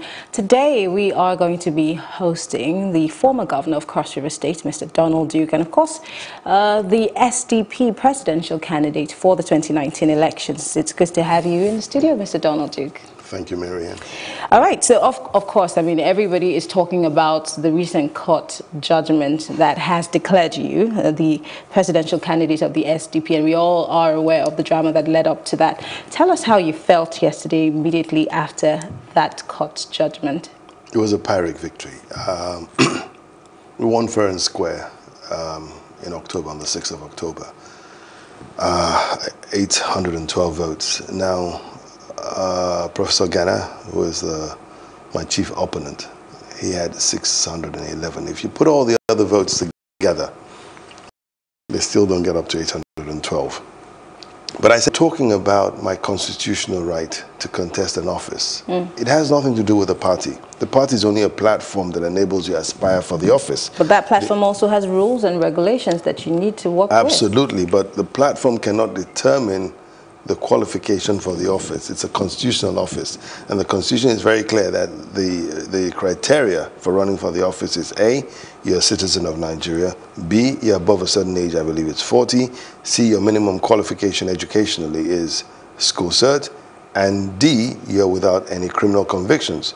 It doesn't talk about where you come from and all that. Okay, and so even if the party, assuming the party says that you must come from a certain section of the country, it's unconstitutional. But the party never said so. The party said this: where the president comes from a section of the country, the national chairman will come from the other section of the country. The point here is, I'm not president, I'm presidential candidate. And if you interpret it further, it says where the president, in other words, it's not determining where the president will come from. Okay. It's determining where the national chairman will come from. It says where the chairman comes from. So if you, who's a candidate, emerges as president, it means automatically the national chairman would have to be replaced. Interesting. That's what it meant. And that's what the court stated. A lot has been happening. Mergers, coalitions here and there. Are you interested in any? It's a bit late in forming a coalition because we're already on the ballot. Okay, it's 22 days or thereabout to the elections. What are you merging? The name of each party will be on the ballot. And that's why INEC rejected Obi Ezekwesili's step down, because it's already on the ballot. It wouldn't make much of an impact. We ought to have done this months and months ago. But then there is SDP and some other parties. Yes. What exactly is that agreement about? The CUPP was formed with a view to having a coalition of a number of parties so that we run under a common platform, or at least under a common alliance. Okay. Unfortunately, immediately after the primaries, and the last date of the primaries for the parties was the 6th of October, immediately after that date, we ought to have come together to decide who runs for what. In other words, okay, you can have someone, obviously you have a presidential candidate from one party, maybe you pick someone from another party as running mate, so that it's a shared alliance. And even if you don't pick, regardless of what you're going to have, we need to agree, form a common agreement as to how the alliance will work. We did not. Oh, everyone went on his own, okay? And the arrowhead ought to have been the PDP, being the largest party in the alliance. Yeah. The candidate there, Atiku Abubakar, picked his entire team, then asked the rest to line up behind. And us, as of yesterday, was asking the federal SDP, that's the national. SDP, to uphold the court judgment so that there can be unity and forward and onward development of the party. Do you think that this court case has somewhat divided the party? It has, no doubt about that. We all have our followership and all that. It has divided the party. It was totally unnecessary. Before the judgment came out, the national chairman called a meeting between Jerry Ghana, myself, and a few party executives. And I made a pledge that regardless of the outcome of the judgment, I would abide by it. In other words, if Jerry Ghana emerged victorious. Town hall meeting. So where's the place of transparency in all of this?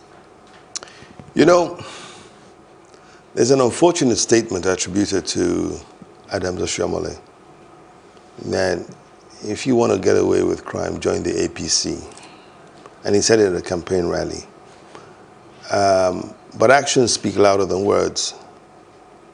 The actions of the government have put truth to that statement. Those being persecuted are from the opposing party. And when they join the APC, the brakes are held on the case. Everything slows down and takes a certain pace, you know. Ganduje enjoys immunity, so there's not much you can do there.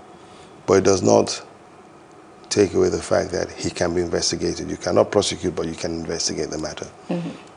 The former SGF does not enjoy that, but we know that there's nothing happening to that case.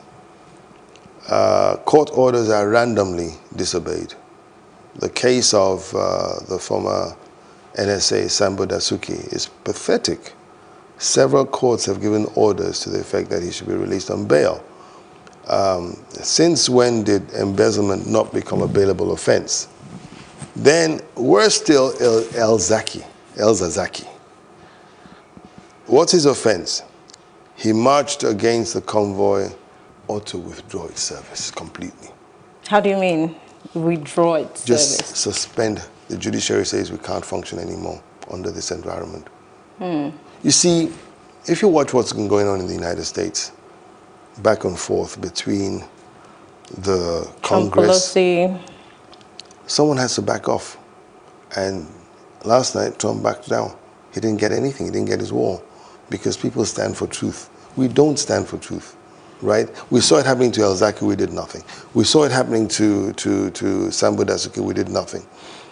Not too long ago, the president of the Senate was being charged for armed robbery. We heard, I mean, the president, I mean, whatever you want to say about him, but armed robbery.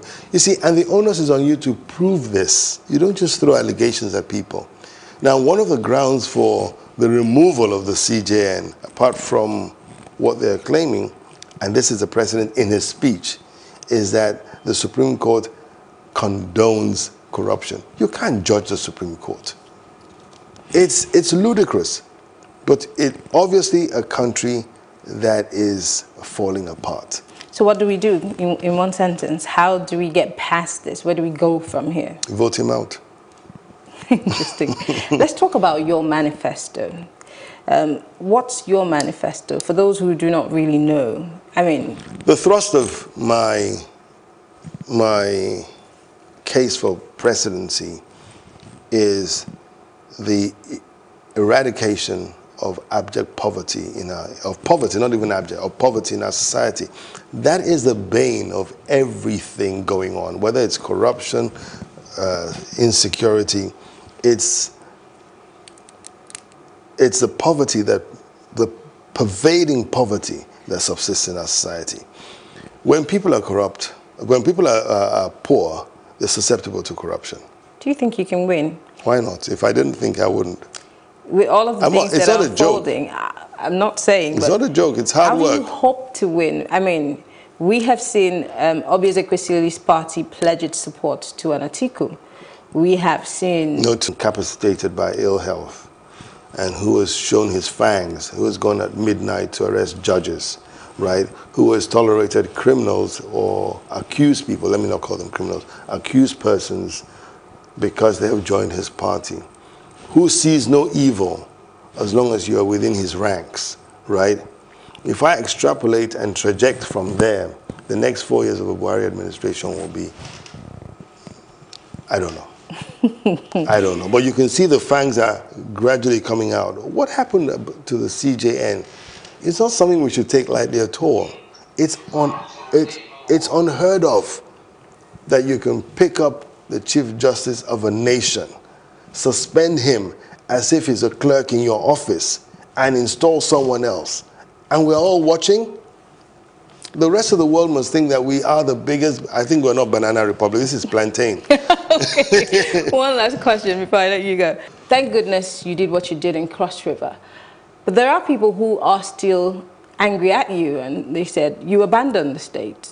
Yes, some other person was governor, and then another person is governor, and Calabar as it is a shadow of itself. So why should we make you president? No, but what do they want me to do? I'm a Democrat. There's a new captain on the ship, right? I should go co-captain with him. People who say that is more... to advisory roles? You can only advise, and if it's not taken, what do you do? And I do advise. I do speak up. I do criticize. But I try not to, because when you criticize, they become defensive. And since I have access to them, I can only tell them these are my viewpoints, but they don't want to take it. So what do? You have to respect that there's a new captain on the ship and stay back and hope for the best. Talk to him when you can because you have access. But I think it's unfair to me to say, oh, I abandoned the state. I do not. I go for carnival every year. I try to show and encourage people. My house is a mecca to people to come to. I go see the governor. I make suggestions here and there and all that. But you need to understand that man is in charge. He has as much authority as you had in your time, right? I'm not going to bully him. I cannot bully him. You know? Now that you're in the SDP, are you supporting Ayo Ekpo? Do you think he would make a good governor? I think I've worked with Ayo. He was my Attorney General yes. for 4 years. Ayo would be a brilliant governor. Is it because he's on your party? No. The truth is, Ayo joined the SDP before I did. Okay? I know him. I've worked with him. He's not a conventional politician, right? He doesn't flower his thoughts. He says it as it is, so he doesn't literally endear himself to most people. But I don't think that is what we require right now. We want someone who can get the job done. We need to recalibrate our state. We need to restore as it were. We were a state in flight. I mean, we were the pride of the nation. Eyo, I have the belief and confidence he can do that. Okay. What's your thoughts about Atiku? He also was the vice president to former President Obasanjo. And now it seems like the former president is leaning towards him. What are your thoughts, quickly? Well, you know, people are free to support anyone they wish to. And the President Obasanjo supporting Atiku, that's his free will, and we need to respect that. Atiku aspiring for president, that's his right. I respect that. My problem with the PDP is that there's a lot of, except, it was a great party. It was the first truly national party. So you're saying it's no longer a great party? Now it's been buccaneered and taken over by people who don't have national aspirations. Is that why you left? Yes. Interesting. I still believe in idealism, pragmatic idealism. And I don't find that in the PDP any longer. I mean, by the time they brought the likes of Sheriff to be national chairman and all that, and you could see that PDP that used to win elections nationwide is now confined, right, to certain geopolitical areas. So it is lost, is luster. To the young person who's watching you, who somewhat may have been your follower, or maybe believes in the fact that you started young. I remember you were speaking at an event with Shori, and he was, taking you on the fact that you're not necessarily young, and you decided to tell him, put out your CV and tell us where you started and how you started. And some of them believe in your ideas. Why should they come out and vote for you? Well, if they believe in what I have done, I have, like you said, I had tremendous advantages, and I'm grateful for them. I was commissioner at the age of 30, governor at 37. But I do have a track record, so I can be judged on something, right? A lot of the folks who are running today, apart from Buhari, none of them has headed a government. Atiku has never headed a government. He's been number 2. So if he's going to run, he's going to run on the glory of Obasanjo and the Obasanjo years. I'm the only one on the ballot alongside with Buhari, who has headed a government. And so they are This is it for upcoming artists to blow in Nigeria.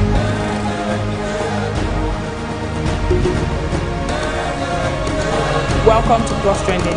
I am Buki November, your host, saying thank you for joining us on today's episode. Welcome back. It's tea time on Plus TV Africa. Practice makes perfect. I'm not perfect yet, but I'm a lot better than I used to be. He's a king. He's entitled to marry 100 if he wants to.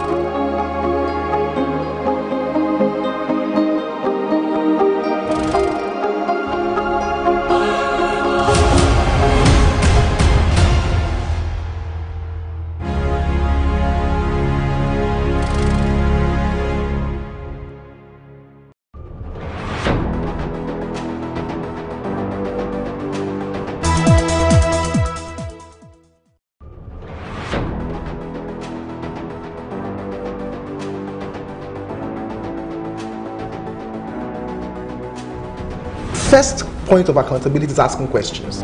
Hello and welcome to Plus Sports and Plus TV Africa. I am Udoka Njoko. Hi everyone, welcome to Plus Trending.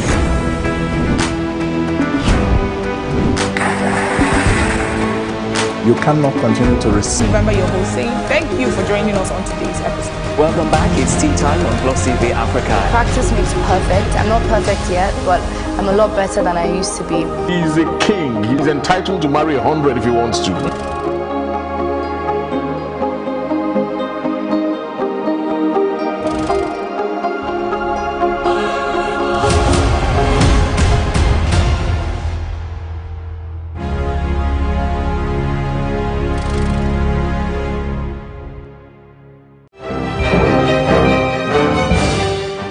Hello and many thanks for joining us on News on the Hour on Plus TV Africa. My name is Felicity Ezewike.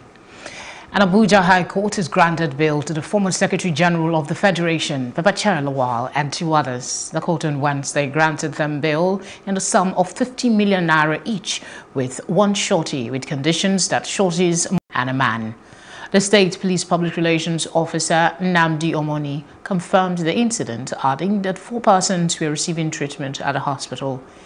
Meanwhile, the Public Relations Officer, University of Port Harcourt Teaching Hospital, Kem Daniel Elebiga, confirmed that 14 dead bodies were brought in on Tuesday.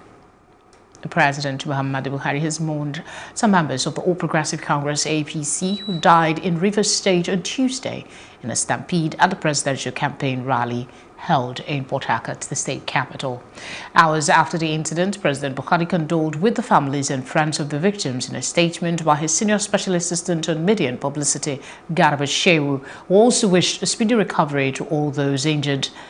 The president described the death as needless loss of lives and an anticlimax to a highly successful acting in the oil city. President Buhari also assured the government and the people of the state, especially the affected families, of the support and prayers of the federal government during this difficult time. Still on the APC rally in Ogun State, this time southwestern Nigeria, an All Progressive Congress national leader, Senator Bola Tinubu, says the recent attack on the APC rally in Ogun State was disrespectful to the office of the Nigerian president.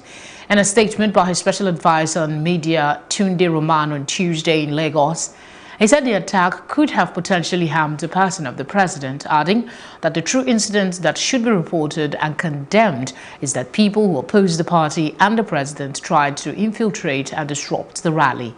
The national leader, also reacting to insinuations that he was leaving the APC, said, "It is unthinkable that I will leave the party. Moreover, there is no reason for me to do so.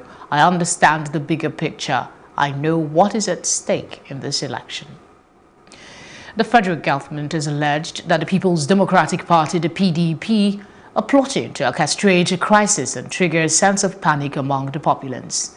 In a statement issued in Abuja on Tuesday, the Minister of Information and Culture, Lai Mohammed, said the plot confirms the alarm raised by the federal government on January 21 and February 3, 2019, that the PDP is planning to scuttle the election and, where that fails, discredit it.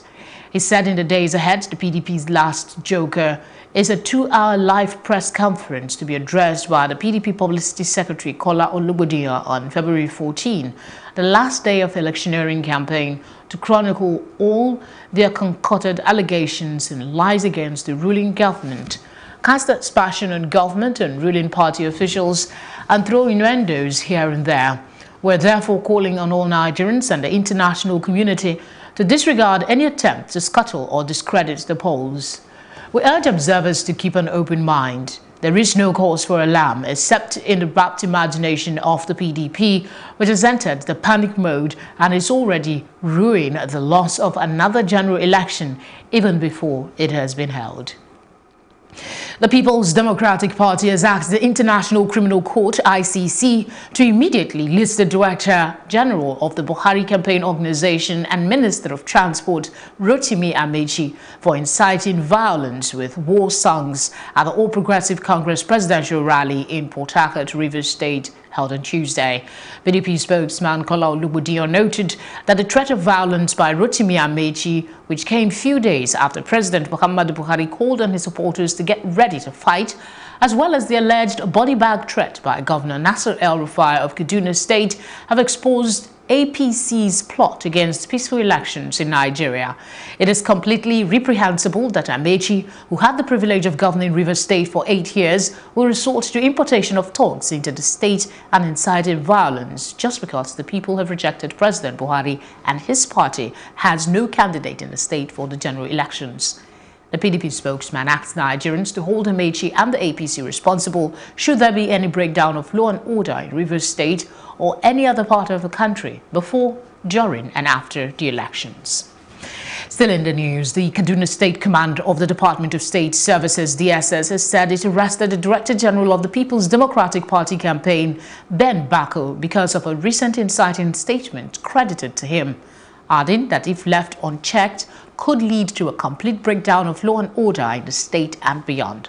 The statement, which was issued and signed by A.I. Koya, Director of DSS of the State Command, said on the 9th of February 2019, this service invited Mr. Bako to shed more light on his inciting statement and call for violence in the state.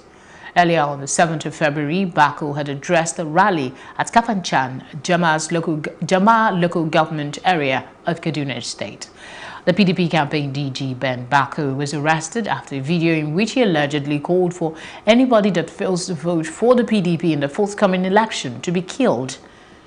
Meanwhile, chairman of the PDP, Phyllis Hassan Hiyat, who addressed the press at the party secretariat in Kaduna, said, "In the first week of December 2018, we started hearing rumors that the governor of Kaduna State, Nasser El-Rufai, in collaboration with the state security services, will arrest PDP members days before the elections. We took it as mere rumors. The reality is now on the ground and the action has started." The Nigerian police has revealed that over 36,000 police personnel will be deployed for election duty on election day. Acting Inspector General of Police Adamu Mohammed, while speaking to a cross-section of election observers in Abuja, revealed that the Nigerian police has put up great measures to ensure the February 16th election is violence-free. He urged voters to come out en masse to exercise their votes without fear or favor. I'm here today to assure everybody that we are prepared for the election, and I'll give you a little briefing on the preparation we are going to have in Nigeria. Plus TV Africa's. We are in Lagos and we'll be meeting with candidates of political parties to get their commitments. And so far, we are impressed with the responses we are getting. The advocates engaged with the candidate of the Action Democratic Party, ADP, Mr. Babatunde Badamasi, who highlighted the grave water sanitation challenges in Lagos. In addition to sorting out water supply, you also have to sort out sanitation. And that is taking away the waste that humans generate, sewage. And then we go ahead and eat the fish that have swallowed all of the antibiotics that come out with our sewage. Mr. Badamosi further unveiled his agenda to achieving water-based plants, water hyacinth and all that, so that we can have the waterways open for navigation. The ultimate power rests with Nigerians who can vote to demand for improved water, sanitation and hygiene, wash services from candidates seeking various electoral offices in the general election. Ife Arono for Plus TV Africa. The role of radio to inform, to bring people and communities from all backgrounds together to foster positive dialogue for change. Radio can create a community. For the United Nations, especially our peacekeeping operations, radio is a vital way of informing, reuniting and empowering people affected by war. On this World Radio Day, let us recognize the power of radio to promote dialogue, tolerance and peace. World Radio Day is marked on February 13 every year. It's time to take a quick break. Stay tuned for more news when we return.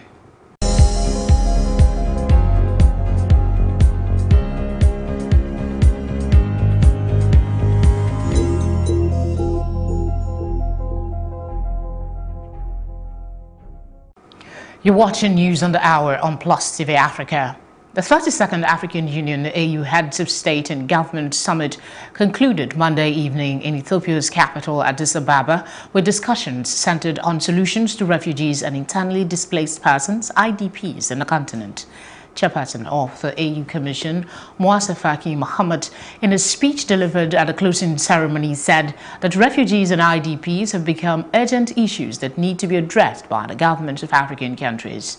Egyptian President Abdel Fattah al-Sisi, who took over the rotating AU chairmanship from President Paul Kagame of Rwanda, at the opening ceremony of the summit, said a major task during his term is to solve the IDPs-related issues, unemployment of the young people, and encourage the ratification of the AFCFTA agreement. According to al-Sisi, the agreement is expected to launch during another AU summit to be held in Niger in July. The AU, which keeps 10 million people from getting jobs and over 17 million surviving on welfare. The news continues after this short break. Do stay with us.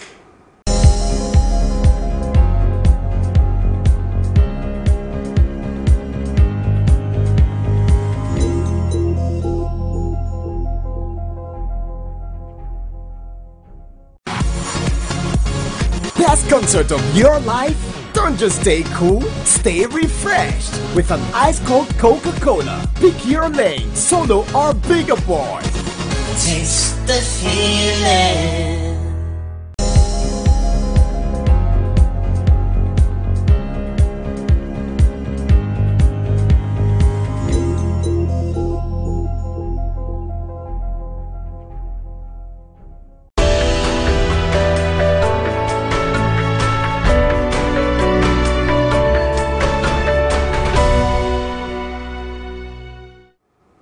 Mexican drug kingpin Joaquin El Capone Guzman has been found guilty of all 10 federal charges against him at a court in New York, including charges he trafficked tons of drugs such as heroin and cocaine into the United States.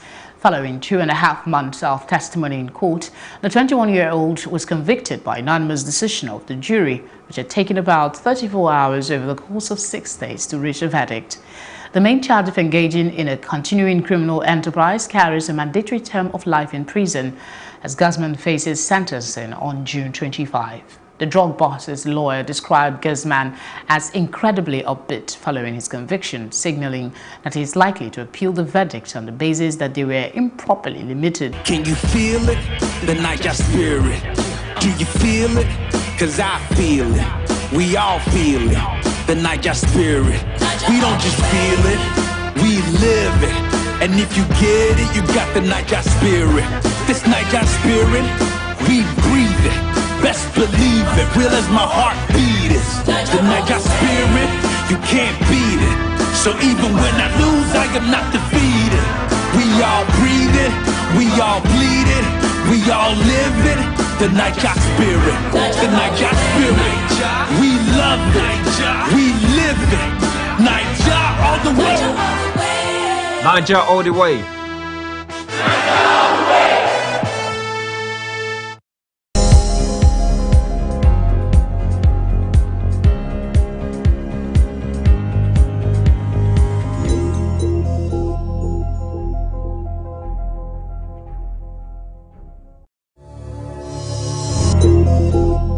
And in entertainment, newly married pop singer Miley Cyrus stood in for her Hollywood actor husband Liam Hemsworth on Monday, attending the premiere of his latest film, Isn't It Romantic, on his behalf as he was unwell. She was dressed in a red floor-length gown, complete with a train. The Wrecking Ball chart topper posed for pictures and chatted to journalists alongside Hemsworth's co-stars in romantic comedy, Rebel Wilson and Priyanka Chopra. The actor Liam Hemsworth, known for the Hunger Games films, apologized to fans for not making it to the Los Angeles premiere on Instagram and thanked his wife for stepping in. He wrote, "Sorry I couldn't make it tonight. Been dealing with some pretty annoying health stuff the last couple of days. Lucky I have the best girl in the world to represent for me." And that's it on entertainment. I'm Tokumbo Tyro. The best in sports coming up right after this.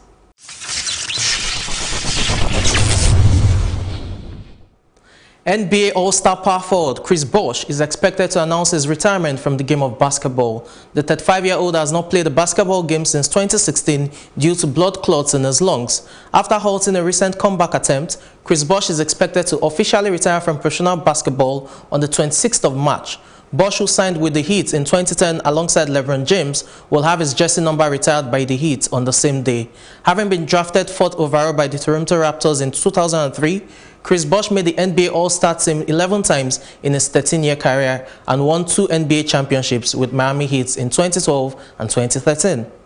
And still talking basketball, according to Forbes, Los Angeles Lakers All-Star forward LeBron James is the NBA's highest paid player for the 5th year in a row, with $88.7 million, the equivalent of £69 million in earnings. LeBron James' income includes a whopping $53 million from off-court earnings, investment in the Blaze Pizza Company, revenue from his Hollywood production company, which is Spring Hill Entertainment, and endorsement deals with Nike, Coca-Cola, and Beats by Dre. Forbes estimates LeBron James' net worth at $450 million. And in Formula One team Renault unveiled its drivers and new car for the 2019 season. The car, called Renault's Livery, will be driven by Daniel Ricciardo and Nico Hülkenberg. Daniel Ricciardo, who made the surprise move from Red Bull, will hope to reignite his career with Renault. Ricciardo's arrival as a 7-time Grand Prix winner will be a major boost for Renault, who returned to the sport as constructors in 2016. Hockenbach spoke of his admiration and expectations at having Ricciardo as his driving partner. It's a good boost for the team as well. You know, he will for sure, push the team forward as well, and we'll work together to, achieve our goals and to keep getting better. But obviously he brings a lot of qualities as a driver. You know, he's a 7-time Grand Prix winner, so we all know he's one of the best out there. So that's going to be an interesting and exciting one for me as well to put myself to the test and see where I turn out. And that's it on Sports Updates. I'm Samson Oluide. And that's our news roundup of events at this hour. For more news updates, please follow us at Plus TV Africa on Facebook, Twitter and Instagram. You can also subscribe to our YouTube channel that is also at Plus TV Africa. I'll be back later with more stories making the headlines. Do please join us again. Thank you so much for watching. Baby now does not mean you cannot become whatever you still want to become. You can still be a successful lawyer, you can still be a successful businesswoman, you can still be successful at every field. 2, 3. For them. Now in a rehabilitation centre, the children reflect on what they've gone through. I didn't know that my mum had taken the money. She told me a lady wanted a boy to go and stay with her. Then they took me away to Yeji on the lake.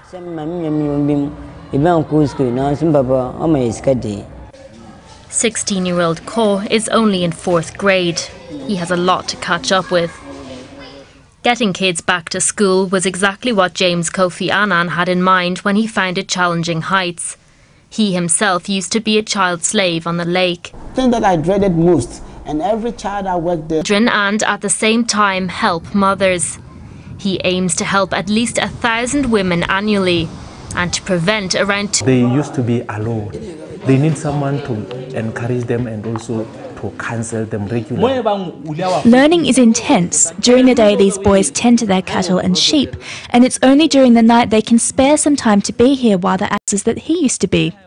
No matter how, but my passion is just to help people, because for my side, I think we are on earth on purpose. We are not here by mistake, and we have something specific to do on earth.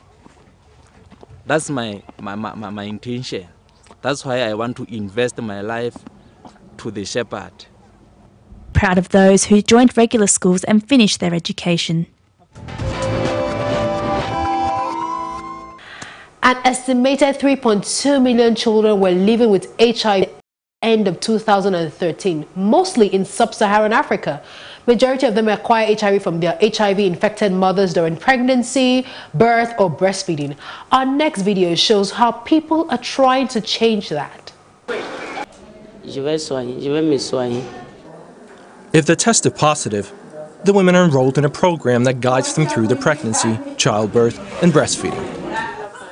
The woman treating them is nurse Agnès Tiombiano, who directs the maternity ward at Saint Camille Hospital in Ouagadougou. After birth, the women must come into the newborn ward with their babies so that the babies receive the necessary treatment to prevent infection. The treatment is part of a combination therapy. This prevents HIV viruses from entering the child's cells and protects the immune system against other diseases. For the children who complete the treatment, we have a success rate of 100%. Although there are improved methods for the prevention and treatment of HIV/AIDS, the disease remains dangerous as long as open discussion of the topic is impossible. Another young woman, who like all the others wants to remain anonymous, worries about her youngest son. The Lord's Resistance Army, or LRA. Today they repair bicycles and build houses, thanks to Aniwa Richard Ricky. Himself a former child soldier, he now helps those who manage to escape. At the peak of the war, I realized that there were no people who were helping these former child soldiers if they come back from the bush. So I decided to offer myself to help these children to have a place where they can sleep, eat, and get a future, someone to talk to. Most of them have spent many years fighting in the bush. Here at Richard Ricky's organisation, Friends of Orphans, they learn skills for their future lives and can process their trauma. These former soldiers and sex slaves are being trained to become hairdressers. Others become handymen. So far, we was in 22 soldiers. Out of 22, 19 has been killed. So I survived among those. By the time I came back home, I've got my parents. This is a part of LRS, they have killed them. So I came back, I got that they are not there.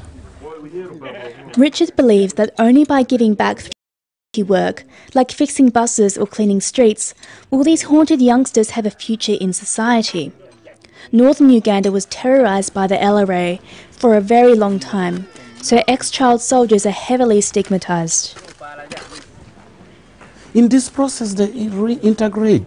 And at the same time, the community look at these children that, oh, well, we thought these children were impossible, but these are children who just has problem and they need help. Richard convinced national and international sponsors to invest in his project. Education and technical skills are the key for the former child soldiers to help earn their respect in society. They begin to appreciate these children. And this is the message I've been telling the community through radio stations, through meeting the community, that these children are our children. They were forcefully abducted from us, and we were the powerless to defend them. In northern Uganda, over 30,000 ex-child soldiers have been given back a future and a life of joy by Friends of Orphans. At last, they have found a space to call home.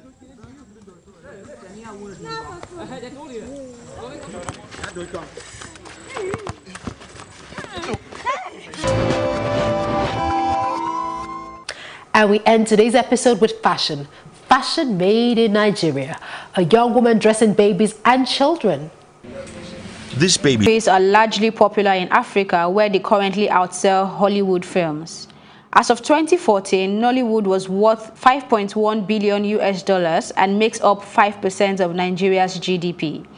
Over the years, Nollywood has embraced technology in distributing Nigerian movies with the advent and popularity of platforms such as Iroko TV, Scene One TV, and dedicated Nollywood YouTube channels.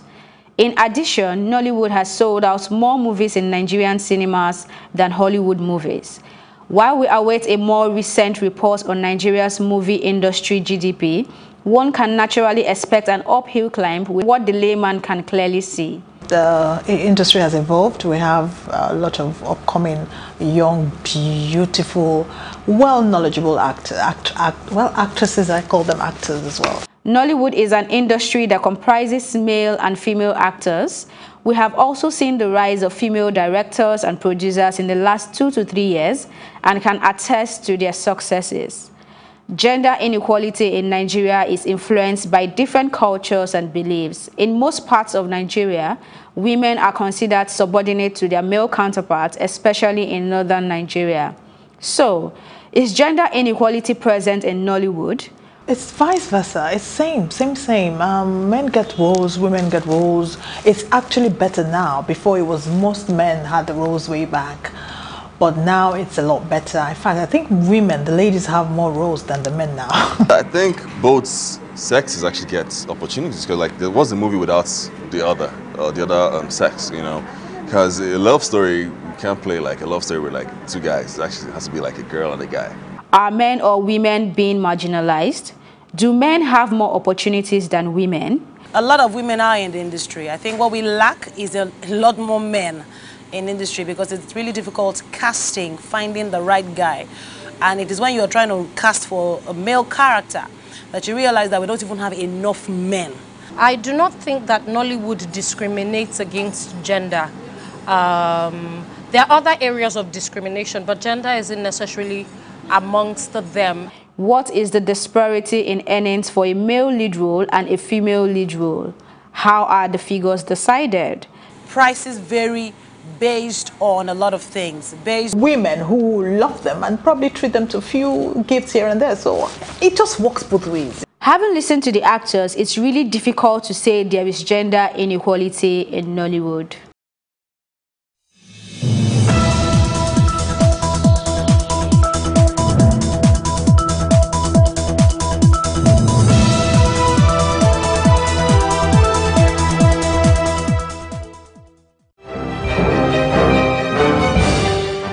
Hello and many thanks for joining us on News on the Hour on Plus TV Africa. My name is Felicity Ezewike. An Abuja High Court has granted bail to the former Secretary General of the Federation, Babachir Lawal, and 2 others. The court on Wednesday granted them bail in the sum of 50 million naira each, with one shorty, with conditions that shorties must be residents within the jurisdiction of the court. They must possess titles to lands within the jurisdiction of the court, show evidence of payment of tax for the past 3 years. The court further noted that each of the defendants is to deposit their international passport with the court, pending the fulfillment of the bail conditions, and are to remain in the custody of the Economic and Financial Crimes Commission, EFCC.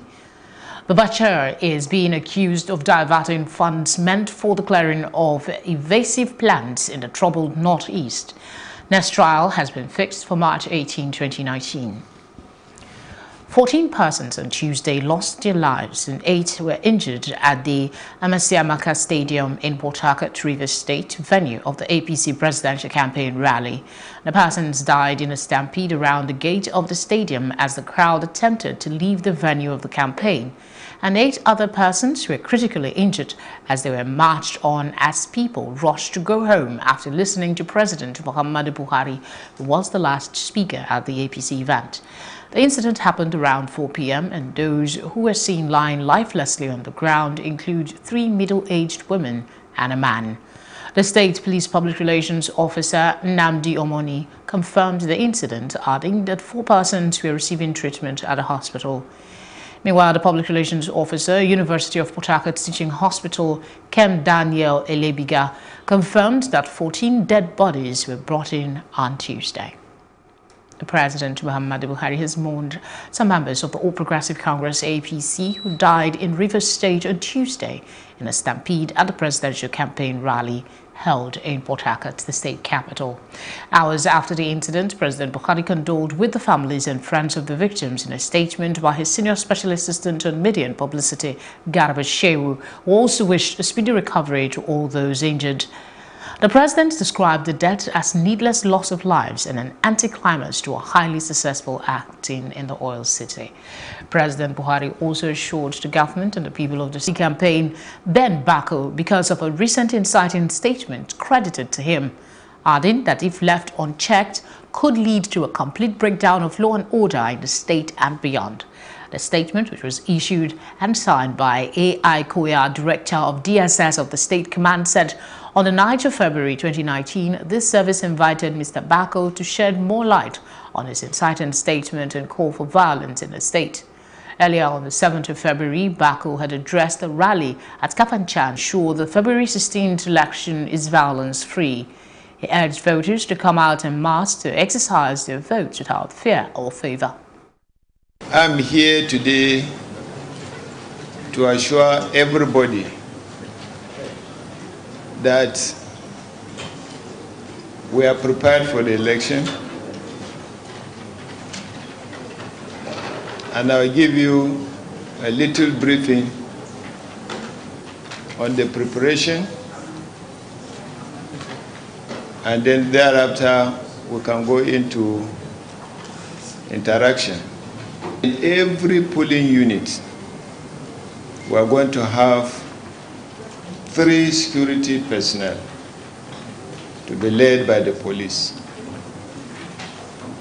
The 3 security personnel may not only going to be police officers, but we are going to have other security agencies in the polling units. It is for that reason we are going to deploy about 24,000 mobile police officers,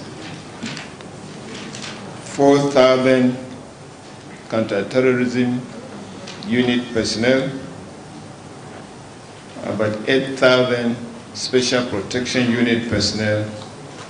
That is in addition to the multitude that we've deployed to the polling units and the RAC, that is the registration area centers. The Independent National Electoral Commission (INEC) has tasked election observers to adhere strictly to laid down election observation guidelines. The chairman of INEC, Professor Mahmoud Yakubu, while addressing his cross-section of electoral local candidates or incumbent candidates. We are worried that 60,000 Nigerian children under 5 are getting. The advocates engaged with the candidate of the Action Democratic Party, ADP, Mr. Babatunde Badamasi, who highlighted the grave water sanitation challenges in Lagos. In addition to sorting out water supply, you also have to sort out sanitation. And that is taking away the waste that humans generate, sewage. And then we go ahead and eat the fish that have swallowed all of the antibiotics that come out with our sewage. Mr. Badamosi further unveiled his agenda to achieving clean water and sanitation if elected governor of Lagos. First one, we're going to give each local government its own waterworks and its own water distribution networks, which will remain scalable. That's number one. Number two, we're going to build a central sewage network, one for each local government, that will terminate at a sewage treatment plant designed to produce biogas to add to our energy supply, to scrub the waterways by aeration, that's number one, to remove all debris from the water by mechanical means, to control the growth of water-based plants, water hyacinth and all that, so that we can have the waterways open for navigation. The ultimate power rests with Nigerians who can vote to demand for improved water, sanitation and hygiene, wash services from candidates seeking various electoral offices in the general election. Ife Arono for Plus TV Africa. The role of radio to inform, to bring people and communities from all backgrounds together to foster positive dialogue for change has been reiterated as the world marks the 8th edition of World Radio Day. In a special message, the United Nations Secretary General in ceremony said that refugees and IDPs have become urgent issues that need to be addressed by the governments of African countries.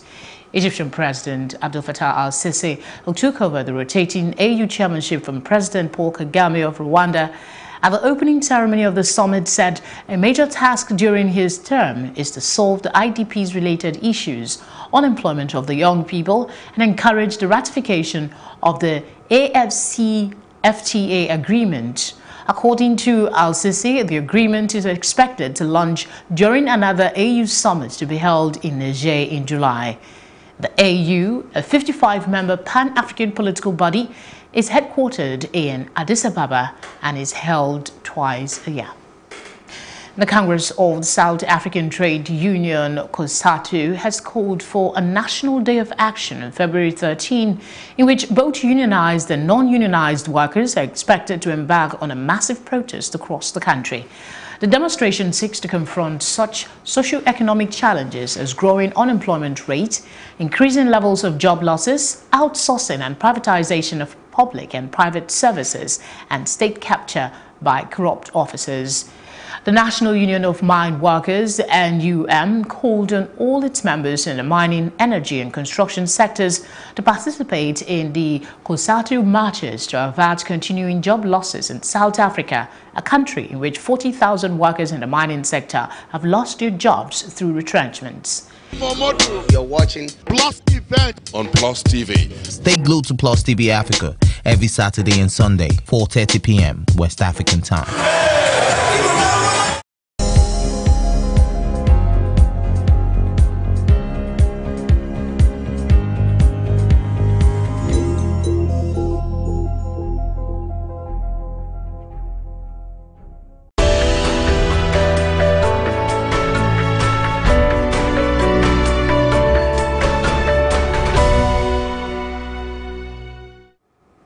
Mexican drug kingpin Joaquin El Capone Guzman has been found guilty of all 10 federal charges against him at a court in New York, including charges he trafficked tons of police academy in the capital, Bogota, on January 17. The suspect, Wilson Arevalo, was claimed to drive to downtown Bogota on early January 17 and then parked his car in a warehouse in the southern part of the city. The car was found to be just one of that was detonated later that day in the police academy. Although he claimed that he was innocent, Colombian prosecutors said they have collected sufficient evidence of a murder and terrorist attack against him. Up next is our business news.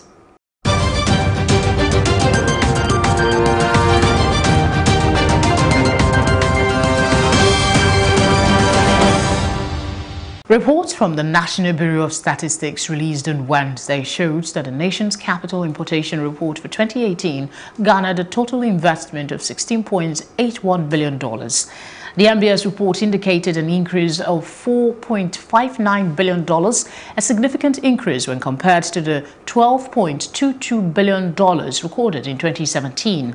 The report, however, revealed that the largest amount of capital importation was received through portfolio investment, accounting $11.8 billion of the total investment inflow.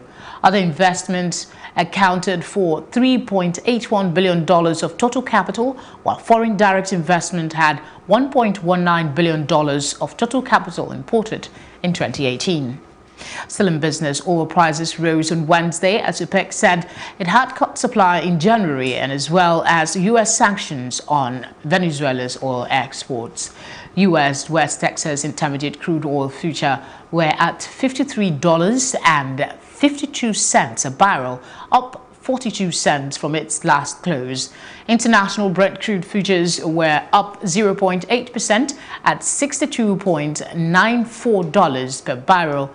On the sidelines, U.S. crude prices also rose as its crude inventories fell, according to American Petroleum Institute (API) on Tuesday. Still ahead on Plus TV Africa News is a roundup on entertainment and sports. We're back in a moment.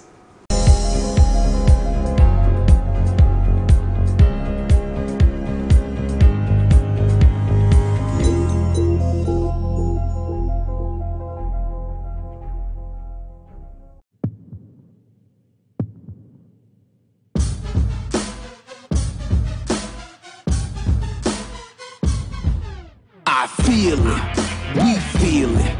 Can you feel it? The Niger spirit. Do you feel it? Cause I feel it. We all feel it. The Niger spirit. We don't just feel it, we live it. And if you get it, you got the Niger spirit. This Niger spirit, we breathe it. Best believe it, real as my heart beat is. The Niger spirit, you can't beat it. So even when I lose, I am not defeated. We all breathe it, we all bleed it, we all live it. The Niger spirit, the Niger spirit. We love it, we live it. Niger all the way. Niger all the way.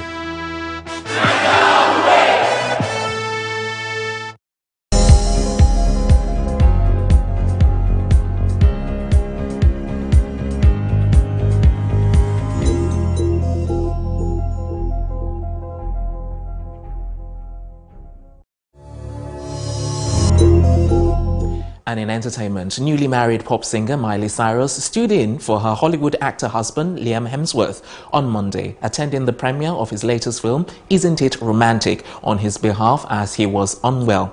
She was dressed in a red floor-length gown, complete with a train. The Wrecking Ball chart topper posed for pictures and chatted to journalists alongside Hemsworth's co-stars in romantic comedy, Rebel Wilson and Priyanka Chopra. The actor Liam Hemsworth, known for the Hunger Games films, apologized to fans for not making it to the Los Angeles premiere on Instagram and thanked his wife for stepping in. He wrote, "Sorry I couldn't make it tonight. Been dealing with some pretty annoying health stuff the last couple of days. Lucky I have the best girl in the world to represent for me." And that's it on entertainment. I'm Tokumbo Tyro. The best in sports coming up right after this.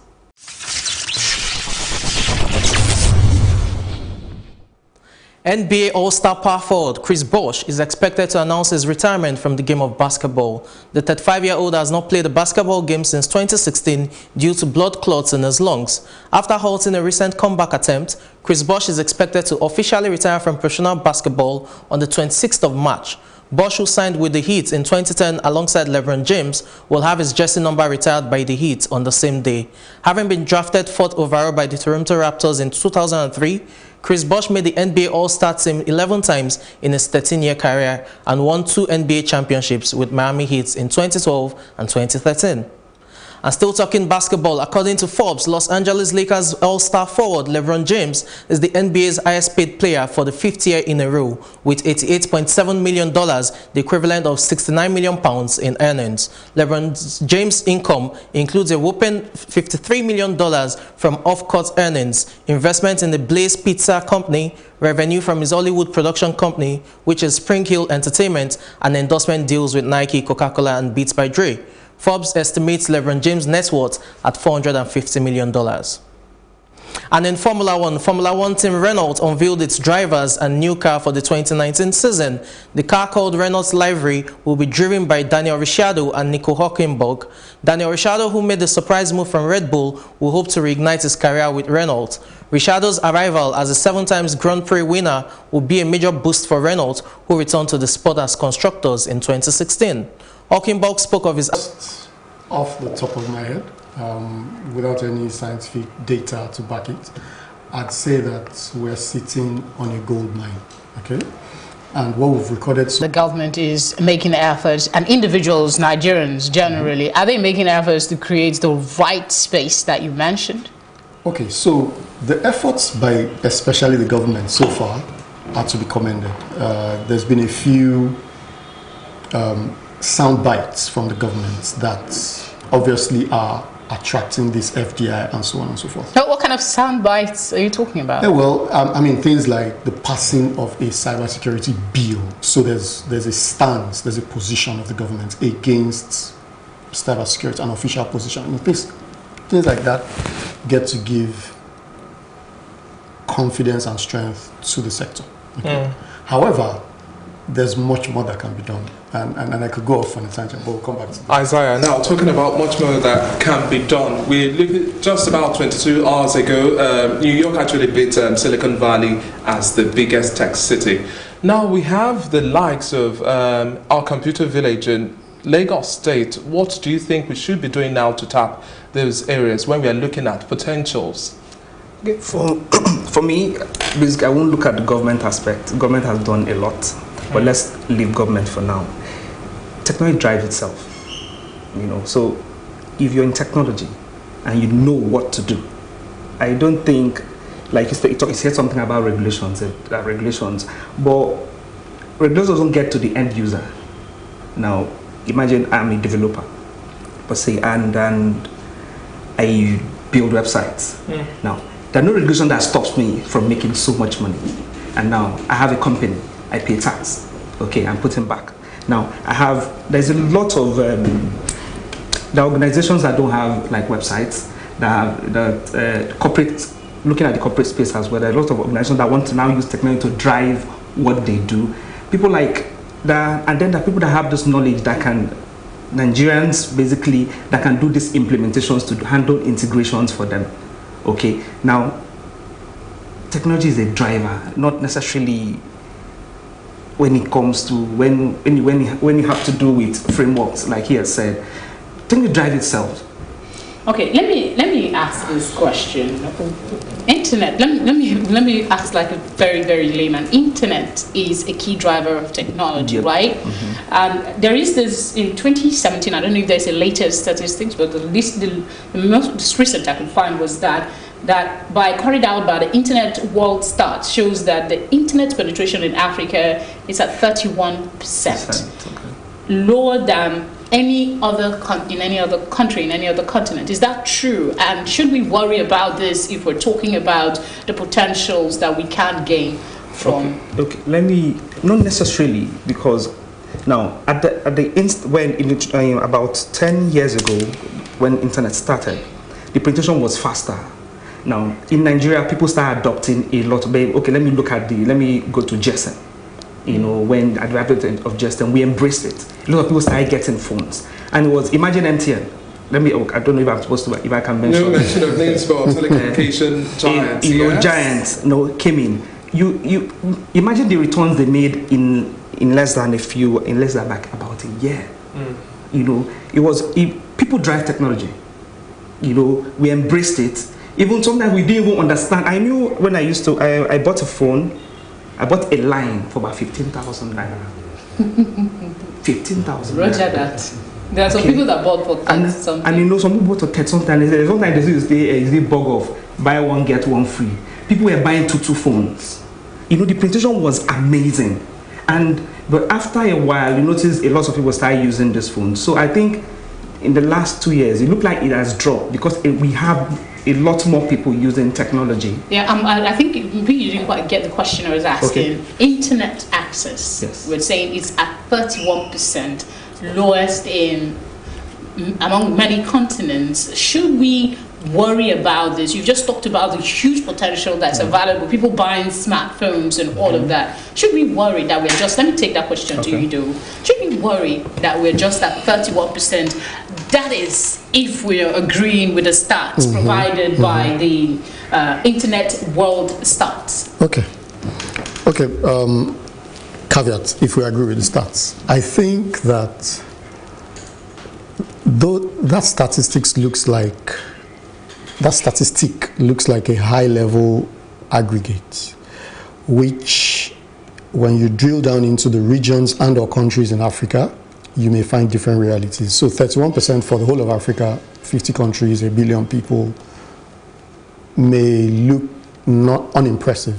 But I'm not very sure, but I don't think that Nigeria's internet penetration rate right now is less than 70%.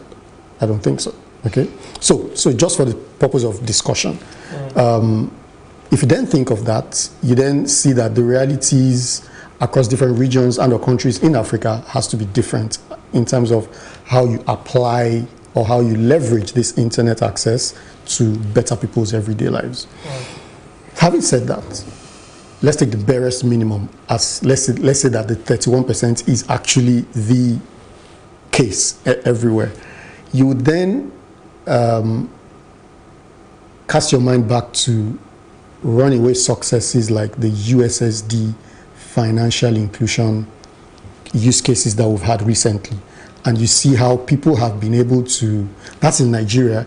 You think about the M-Pesa, the mobile banking, excellent runaway success in Kenya, you know, and you see how Africans have been innovative and creative enough to kind of sidestep the huge technology infrastructure deficit that they have and deliver value to people who don't even have internet access. That doesn't excuse that the governments and those responsible should provide the basic internet access, but people, like he said, people drive technology. People are finding creative ways to deliver services to people, even in places where internet is poor. Yeah. And now moving on, we have a number of active telecom subscribers reaching as much as 148.7 million as at August 2015, and that also rose again to 162.05 million as at September last year. So that was the third quarter report. Now, if we are having the Internet of Things bringing life on an easy basis, how much are we supposed to be keen into this? And can you just break it down? Because when we say Internet of Things or automation, we necessarily don't really understand beyond just seeing our lifts and pressing our phones and saying we can perform certain activities. So the potentials here, open our eyes. Yes, you. Okay, so there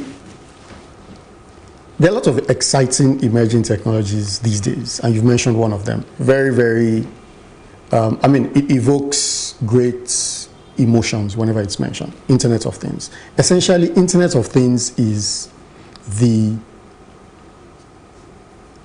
coordinated connection of various things. So from a fitness tracker on someone's wrist to a sensor or a set of sensors in their car to a weather sensor somewhere close to their office, so that their microwave. To their microwave and their fridge, monitoring maybe a milk level or something in a bottle.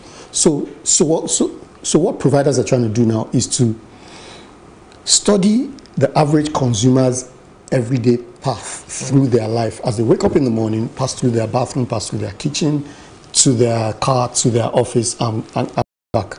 And now, and normal PHP core developers basically would start. Do you think we're going to have an explosion in that number? We even have it already. Okay. We have it already. I would like, I'm sure some person might be wondering, are we going, is this an election studio or an ICT studio? But no knowledge is lost, and we're still, seeing how the conversation continues. It's an extended version. I urge you to stick around and watch. I have a question. There seems to be some drawback, but we have a number of startups that seem to be doing extremely well. Tech start in the cyberspace. We have people like Jumia, we have Konga, Gigi, and the likes.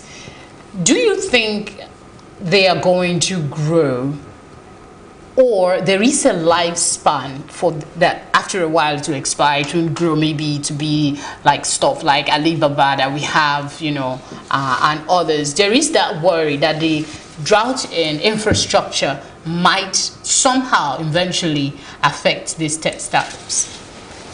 Okay, so that's a very insightful question, and I'd say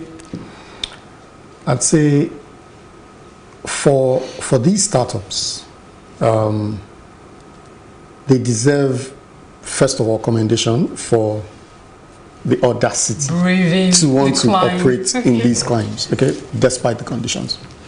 Having said that, I think that audacity and tenacity, if applied, will take them through the rough terrain. I think that the demand, the potential appetite in Africa, latent appetite for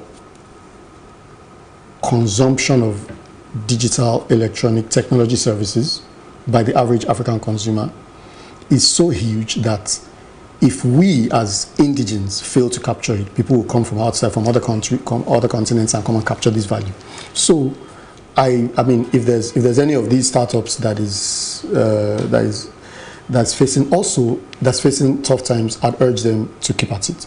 Also, this is probably the best time, to run a startup or a tech startup, because right now, if you can build a solid, watertight business model around your product, funding is almost guaranteed nowadays. But gentlemen, now, what policies should we also be looking into to have a stronger tap into the IT space and then make the digital economy thrive? Because at the end of the day, we know that this is an untapped space. So what policies do you think we should put in place now to ensure that we are maximizing the gains that we can actually have here in Nigeria?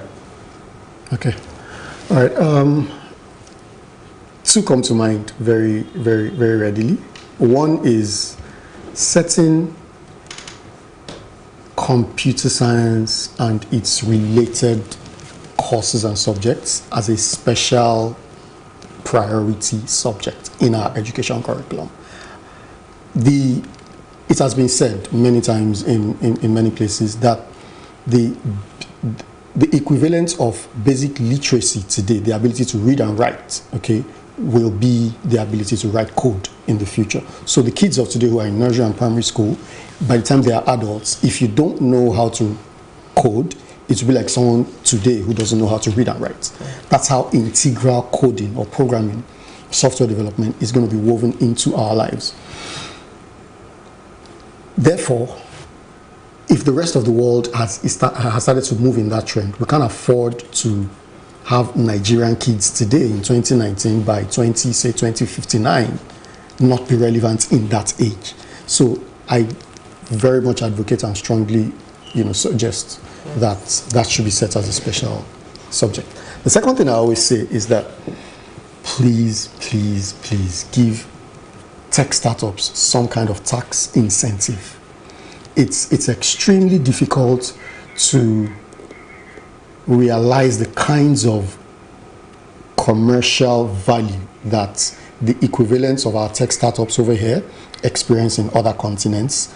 So the least that the government could do is to at least recognize that and give them some. But how do you think this would also interfere in the area of robotics as well? Because there was a time I was opportune to attend a conference and I saw young minds, literally teenagers, boys and girls who had to put up robots up together, but most of those items were imported as well. So do you think that waivers too should get to the imports of all of those materials? Oh yes, I do. Now imagine that what you saw, you sound impressed. I was imagine impressed. Imagine that what you saw was the effort of those kids and their mentors, you know, the adults that would have encouraged them, despite the circumstances, and you were impressed. Imagine that there were policies, like you said, customs and import waivers, setting of STEM subjects, technology, robotics, engineering, and math subjects as special status subjects, and also letting aspiring tech founders know that if I go into this space, at least for the first, say, 18, 24 months, I will be exempt from paying, you know, so you can focus on creating value and not be bothered with the huge, you know, overheads of running the business, you know, as much as you have to. I'm not saying that people should be given a free pass. Business is business, and it's brutal sometimes, but, you know. Okay, let me still talking potentials for ICT. There is this argument that it seems the bulk of Nigeria's tech space is concentrated in Lagos. First off, is this true in your opinion? Let me bring this to you, Etik. Is it true in your opinion that the bulk of Nigeria's tech space is concentrated in Lagos, and delving out to other places seems to be like an adventure other than something that should be a routine if we are to spread the gains of ICT across the country? For me, there's almost something you cannot change. Technology drops in Lagos first. The organizations are in Lagos. The money is in Lagos. Then it drifts down. This is the entry. Should it be? No, the Lagos is the entry. You know, I've not been. I'm new in Lagos. I had to move to Lagos. You know, the knowledge is in Lagos. It moves. It cascades down. So it's something. It shouldn't be, but that is what is. You know. So how can we decentralize it so every part of Nigeria will be talking about ICT and the potential gains that, so it doesn't seem like you need to get something done. If you don't come to Lagos, nothing gets done. Last two years ago, we had some tech some incubation centers set up in different places in Nigeria. One was in Calabar, one was in Port Harcourt, you know, but they started having issues of funding, of training, and all that. They all moved back to Lagos. So I think, for me, the government has a part to play. Like you said, give them tax holidays. Don't overtax them. You know, fund them. When they get to a particular point now, you know, like the model of a free zone, like you get a company come in, allow the company to operate for a while, and now the company can bring in a manufacturing company, a manufacturing arm, then you start up. But you know, that tax holiday given to most of these tech companies or tech startups will actually help them breathe. But some counter argument to say that, well, we should see more of public-private partnerships, because at the end of the day, let's bring it down to state levels where you have a concentration of tech experts to create the hub you need. For example, the state government works with all of these IT experts. We want to ensure that our poles are powered by solar panels and a whole lot more. We have XYZ to fill that in. We want to introduce this automation system within the government. We have that done in place. Ministries and other industries as well to empower them. We have, so that we are directly feeding off the resources we have. Don't you think we should have that sort of partnership? I do. I think so. So then what would drive that sort of discourse? Because at the end of the day, we look at big spenders on computer software acquisition and other IT-related services. The Ministry of Power Works in-house, and as at last year, March, spent about 5.5 billion naira. You look at the DSS as well, spending about 1.04 billion naira, and National Immigration Service 600 million naira. That's just looking at that space. That's the area they fall under. So, what do you expect? What sort of synergy would you be looking forward to? Okay, so definitely,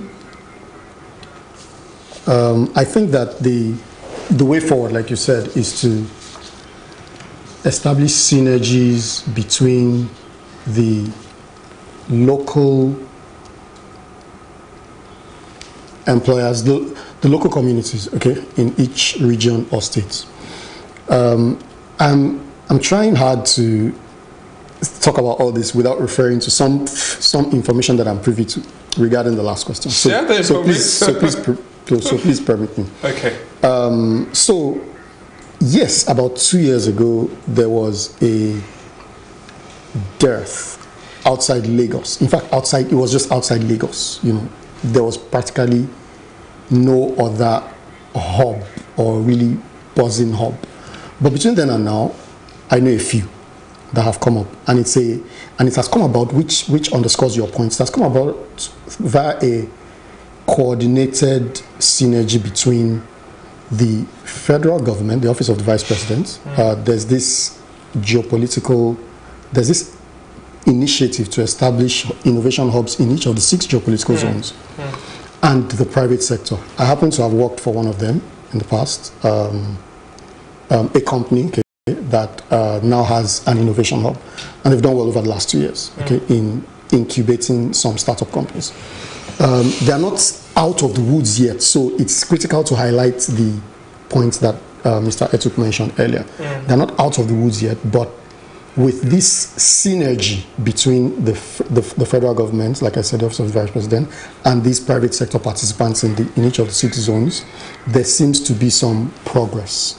Now, adding to bringing it back to this question, I'm seeing a lot of sense in bringing the local and state governments into this partnership, so that you never know what resources or competencies in terms of, it could be welding, like you said, to put up a solar panel or a solar installation, you know, to power something, or, you know, build local inverters, you know, and so on and so forth. And that way we can also build on research and a whole lot more. Yeah, we can't just waste our resources. Meanwhile, we have the potential to grow, definitely.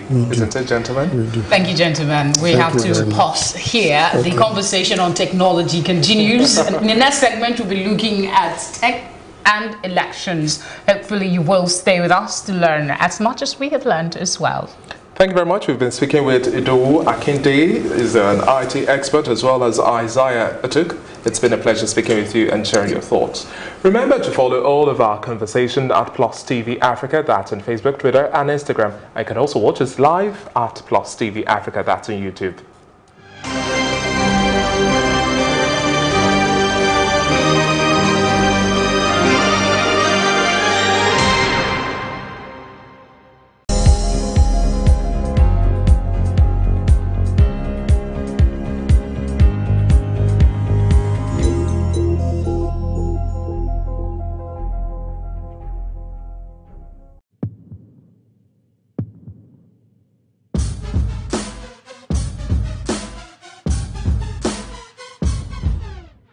Feel it, we feel it. Can you feel it? The Niger spirit. Do you feel it? Cause I feel it. We all feel it. The Niger spirit. We don't just feel it. You got the Niger spirit. This Niger spirit, we breathe it. Best believe it. Real as my heart beat is. The Niger spirit, you can't beat it. So even when I lose, I am not defeated. We all breathe it, we all bleed it, we all live it. The Niger spirit, the Niger spirit, we love it.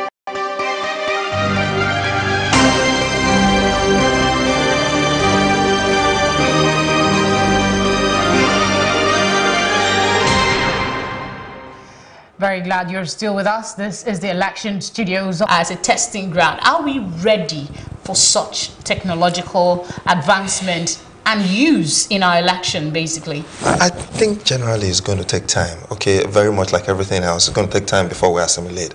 It's exciting to know that INEC has deployed some app, however interesting it is. And yeah, the younger Nigerians on social media who are pretty excited about the elections will probably find it exciting. But for the core of Nigeria, the core of our electorate, about 3 million people are registered for this election. I'm almost sure perhaps 3 million or less are aware about this app. And 84 million are registered. 84, beautiful. Okay, I assumed 83. So about 4 million or less will be the ones conversant. And even if it was just 4 million, I would surmise or reckon that that is some substantial figure. But what I would say, it will take a lot of time. So we don't just have logistical challenges.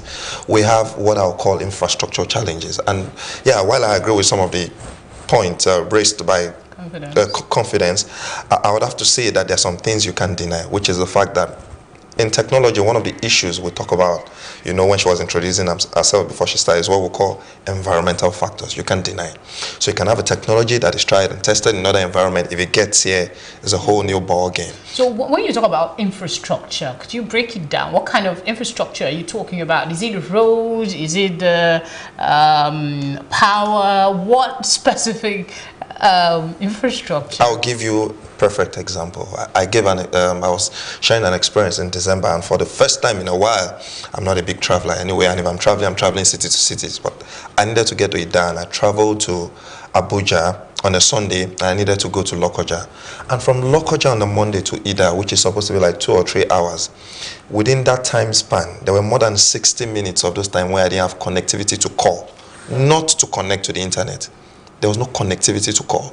Now, I can almost tell you that there were communities in this stretch of land. There are people there that are going to be voting centers there. Imagine if there were issues. How do you call for backup? How do you get the machines to work? If the machines needed connectivity or some bit of pinging to towers, how does it do that? So there's a lot of issues that we've not broken into. Just a few days ago, I think it was last week, Thursday, there was some bit of workshop in Abuja that talked about connectivity and broadband penetration in Nigeria. We know broadband has not yet penetrated sufficiently. We know there's no connectivity everywhere. We know there's not even sufficient telephony all around the country as of now. And when all of those infrastructure are not there, how do you deploy technology? How do you work in a way that is integrated, in a way that delivers value nationwide? That's a big problem. Talking about that now, the INEC app, which is called My App, actually has an iReporter feature as well. And then it also provides areas where you can make calls and take shots of activities that are going on that you think need to be reported.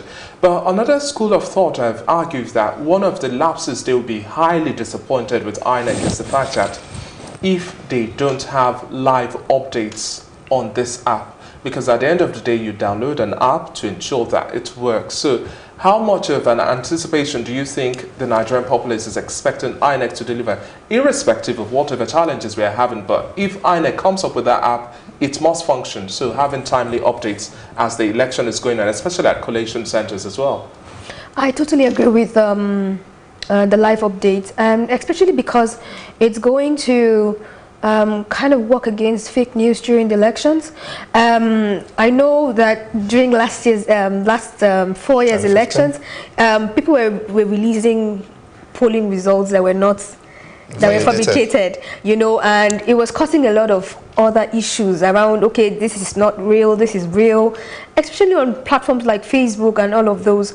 And I also strongly believe that if one of the things INEC should tackle also is the issue of fake news past the platform, past their app, it should also work towards eradicating fake news on social media as concerns Facebook and WhatsApp and all the rest. So I believe that the app, yes, would have its features around helping voters locate their polling units, allowing people, you know, put reports of any violence or any vote buying. Sorry, not to interrupt you, talked about the challenges that will come with it. Not many people know how to use this app. So the rudimentary nature of insignias, party insignias, like an umbrella, you can translate that into any language, like a broom. But for some, they use maybe one esoteric bird or something. Hey, who will remember that this bird is not a dove or is whatever it is?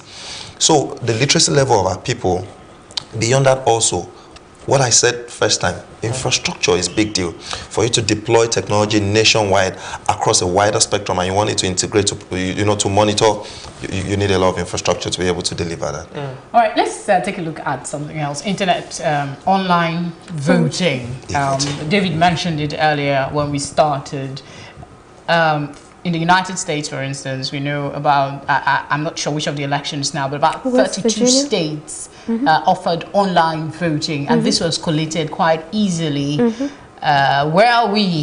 Our Nigerians in diaspora are saying they should be able to vote on issues that affect their country, voting leaders in their country, even though... Well, I think this time around, we are not having diaspora voting. I agree with them, so really. Are we ready for that? Maybe in the next election, because definitely we're not having diaspora voting this time around. But I would say it's possible, because if they have an app, it would just be an app away, really, integrated with blockchain technology. So with blockchain technology, for example, they could use facial recognitions.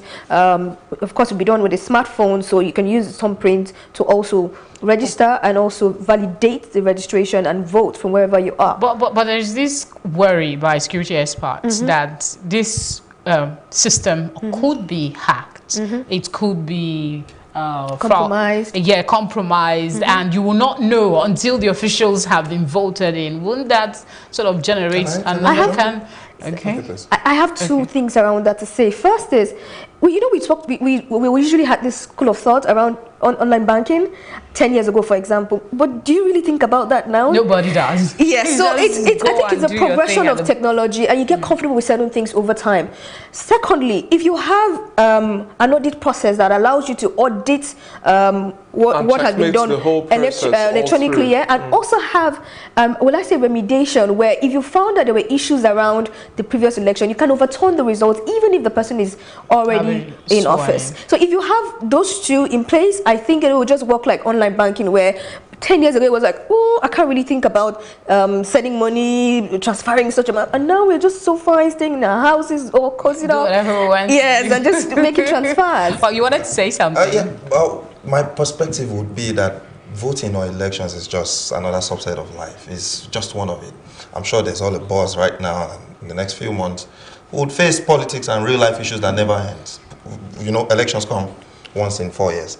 I think what we need to think about as a country is more the deep thinking things, the infrastructure things, and I mean things like digital identity. Election, Russia meddling and all of that. When you have all these data available at somebody's fingertip, the scare that somebody can use this against the country's security, or I don't know. There are two perspectives. That's always the worry. And people, personally, I'm skeptical about putting certain information online because you worry that this might be misused eventually. So let me create a scenario, and using exactly what you said. In the US, for example, social media is something on demand. If you want to consume social media, it's on demand. But in the United States, if people apart, cause them to fight themselves for nothing, and just so they can get the aim of whatever they're setting out, maybe a candidate promoted. And let's put in the Nigerian perspective. I love my mom so much, but she actually, the next thing after her Bible she believes the most is a WhatsApp broadcast. Yes, and with most Nigerians around that age, this is what happens. So imagine if, they say this particular candidate did this and sent, it was the ritualist, went out at night to do this. That message is going to spread so much, and my mom can swear by it. So I like what WhatsApp is doing lately, where they're doing a radio and saying, radio ad, and saying if it's a forwarded message, you confirm. But trust me, that is a big issue. In the Nigerian environment, it's a big issue. Now, it's just 3 days to the elections, and then we know that vehicles will be transporting, conveying election materials and a whole lot more. And INEC has said, well, there are trackers to monitor all of these, and then marrying that to the performance of the smart card readers, because let's forget about diaspora voting, we can't get that done.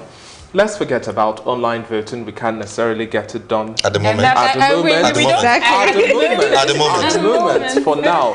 But having these technologies work to ensure that we have free, fair, credible elections. Remember, INEC says that we are not going to have any use of incident forms, so the smart card readers have to work properly. The trackers conveying this election materials and a whole lot more have to make sure and deliver on that day so that nobody thinks that INEC's integrity once again is washed away?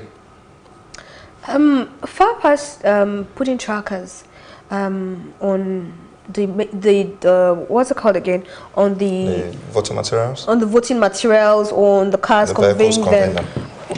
Even today we've had fire incidents.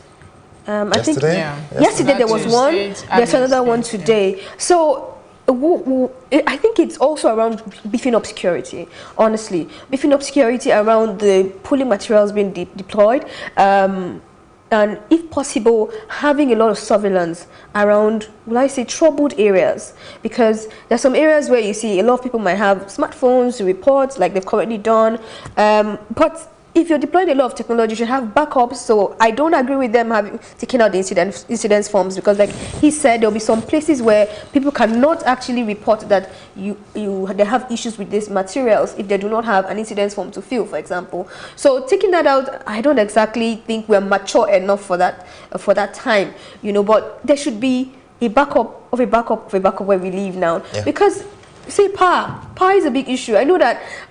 When I went to vote last elections, there was issues with the person's computer, for example. You know, you will find that there are a lot of issues around very little things unpredicted. So I think that INEC should. I'm going to call it exactly what comes to my head. They should have run up to elections where you. People need options to be able to vote, which is what is exciting for what she said about the forms. You need to bring it back, because if the machines are not able to read my PVC, or if I'm not able to vote, then I'm not exactly sure now, but I think there is a provision to that effect should that happen. But there is also a backup.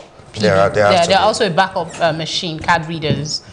In all of these polling units. But before we get distracted, we have very a little time. What can we do, in your opinion, to track fake news in this very crucial election? I love this. Why this is exciting for me was because we talked at the beginning so much about the app, and I think that the app is by design extremely limiting.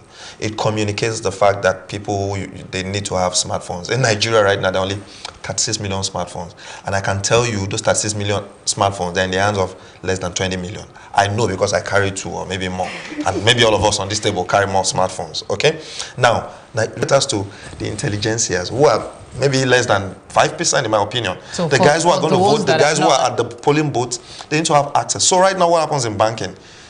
I told you the largest downloaded banking app is about 2 million. But there's a lot more people using QR codes.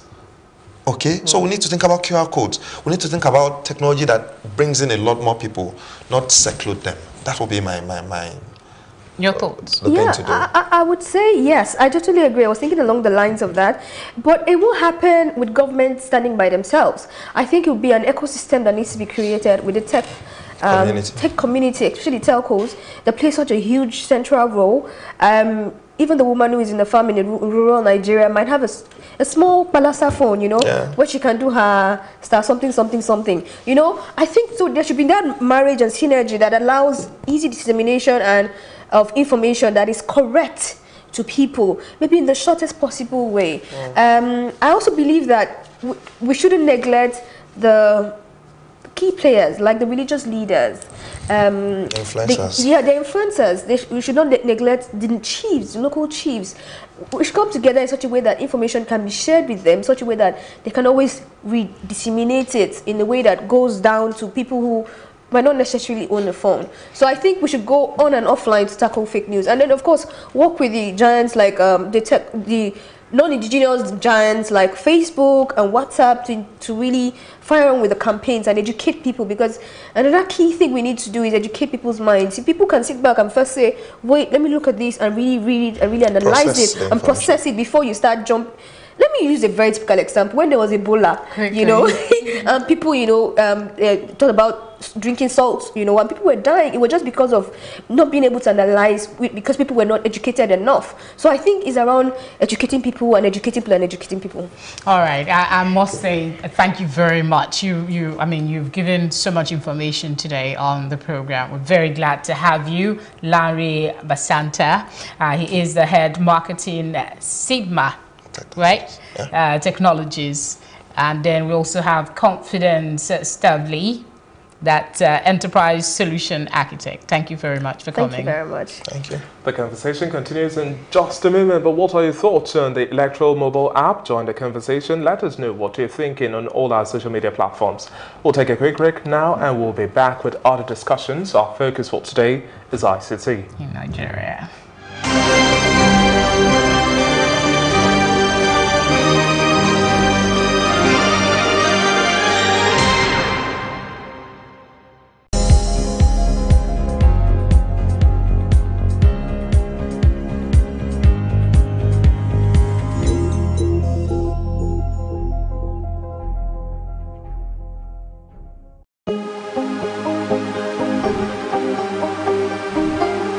It for upcoming artists to blow in Nigeria.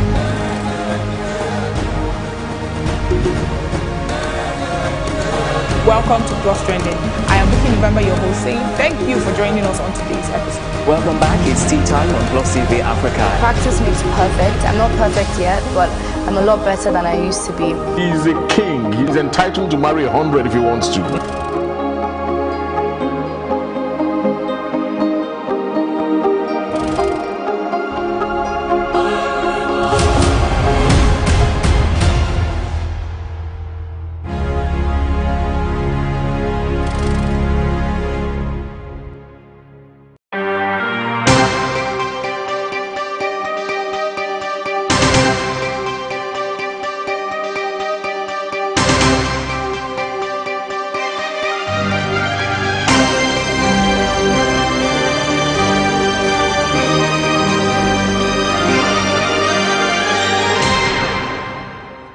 Thank you very much for still staying with us, and if you're just joining us, you're watching Nigeria Decides. ICT in Nigeria has faced and is still facing a lot of challenges, from power, setting up and maintaining infrastructure. To get in funds, actually, we have two guests in the studio to talk about not just the problems, but the proper solutions, no matter how small. Well, we have Mr. Ezekiel Igboye, the Chief Operating Officer of RAC Center, and Damilare Ogunleye, co-founder Souvenir.com. Good evening, gentlemen. Good evening. Thank you for coming. Now, Ezekiel, Damilare would like to have your thoughts, first and foremost. Which areas do you think we are lagging behind? The areas where we have infrastructural deficits, especially with a focus on technology in Nigeria? Okay, I think for me, generally, I'd like us to first understand that we operate in a global context. And in the sense that we operate in a global context, when you look at global economies and you look at successful economies, you find out that they're related to technology readiness is quite high. And that clearly shows you efficiency in the way businesses are done in those countries. The World Economic Forum recent data that came out clearly tells us that 70% of the 10 top economies have extremely very high technology readiness in terms of infrastructure. So when we bring that down to Nigeria and look at it from a Nigerian context, we have to fully well understand that we've got a huge SME base over here. We have over 20 million SMEs currently in the country. The SMEs are the heart of the country. They are the engines of the economy over here. So we've got to look at how does that impact the technology readiness that we currently have in Nigeria. How does that impact the SMEs to be able to do business efficiently and be able to have productivity and also be profitable in the country. So from an infrastructure point, I think the key things I'd like to highlight here is around broadband penetration. Broadband definitely gives access to internet connectivity, and with internet connectivity, pretty much all fintech and technology relies on connectivity. So with the current state at which we have our internet penetration, which is good, we had a 30% target, which we barely just achieved. But also if we look at it, okay, fine, we've achieved that 30%. But really, how deep do we have those penetration?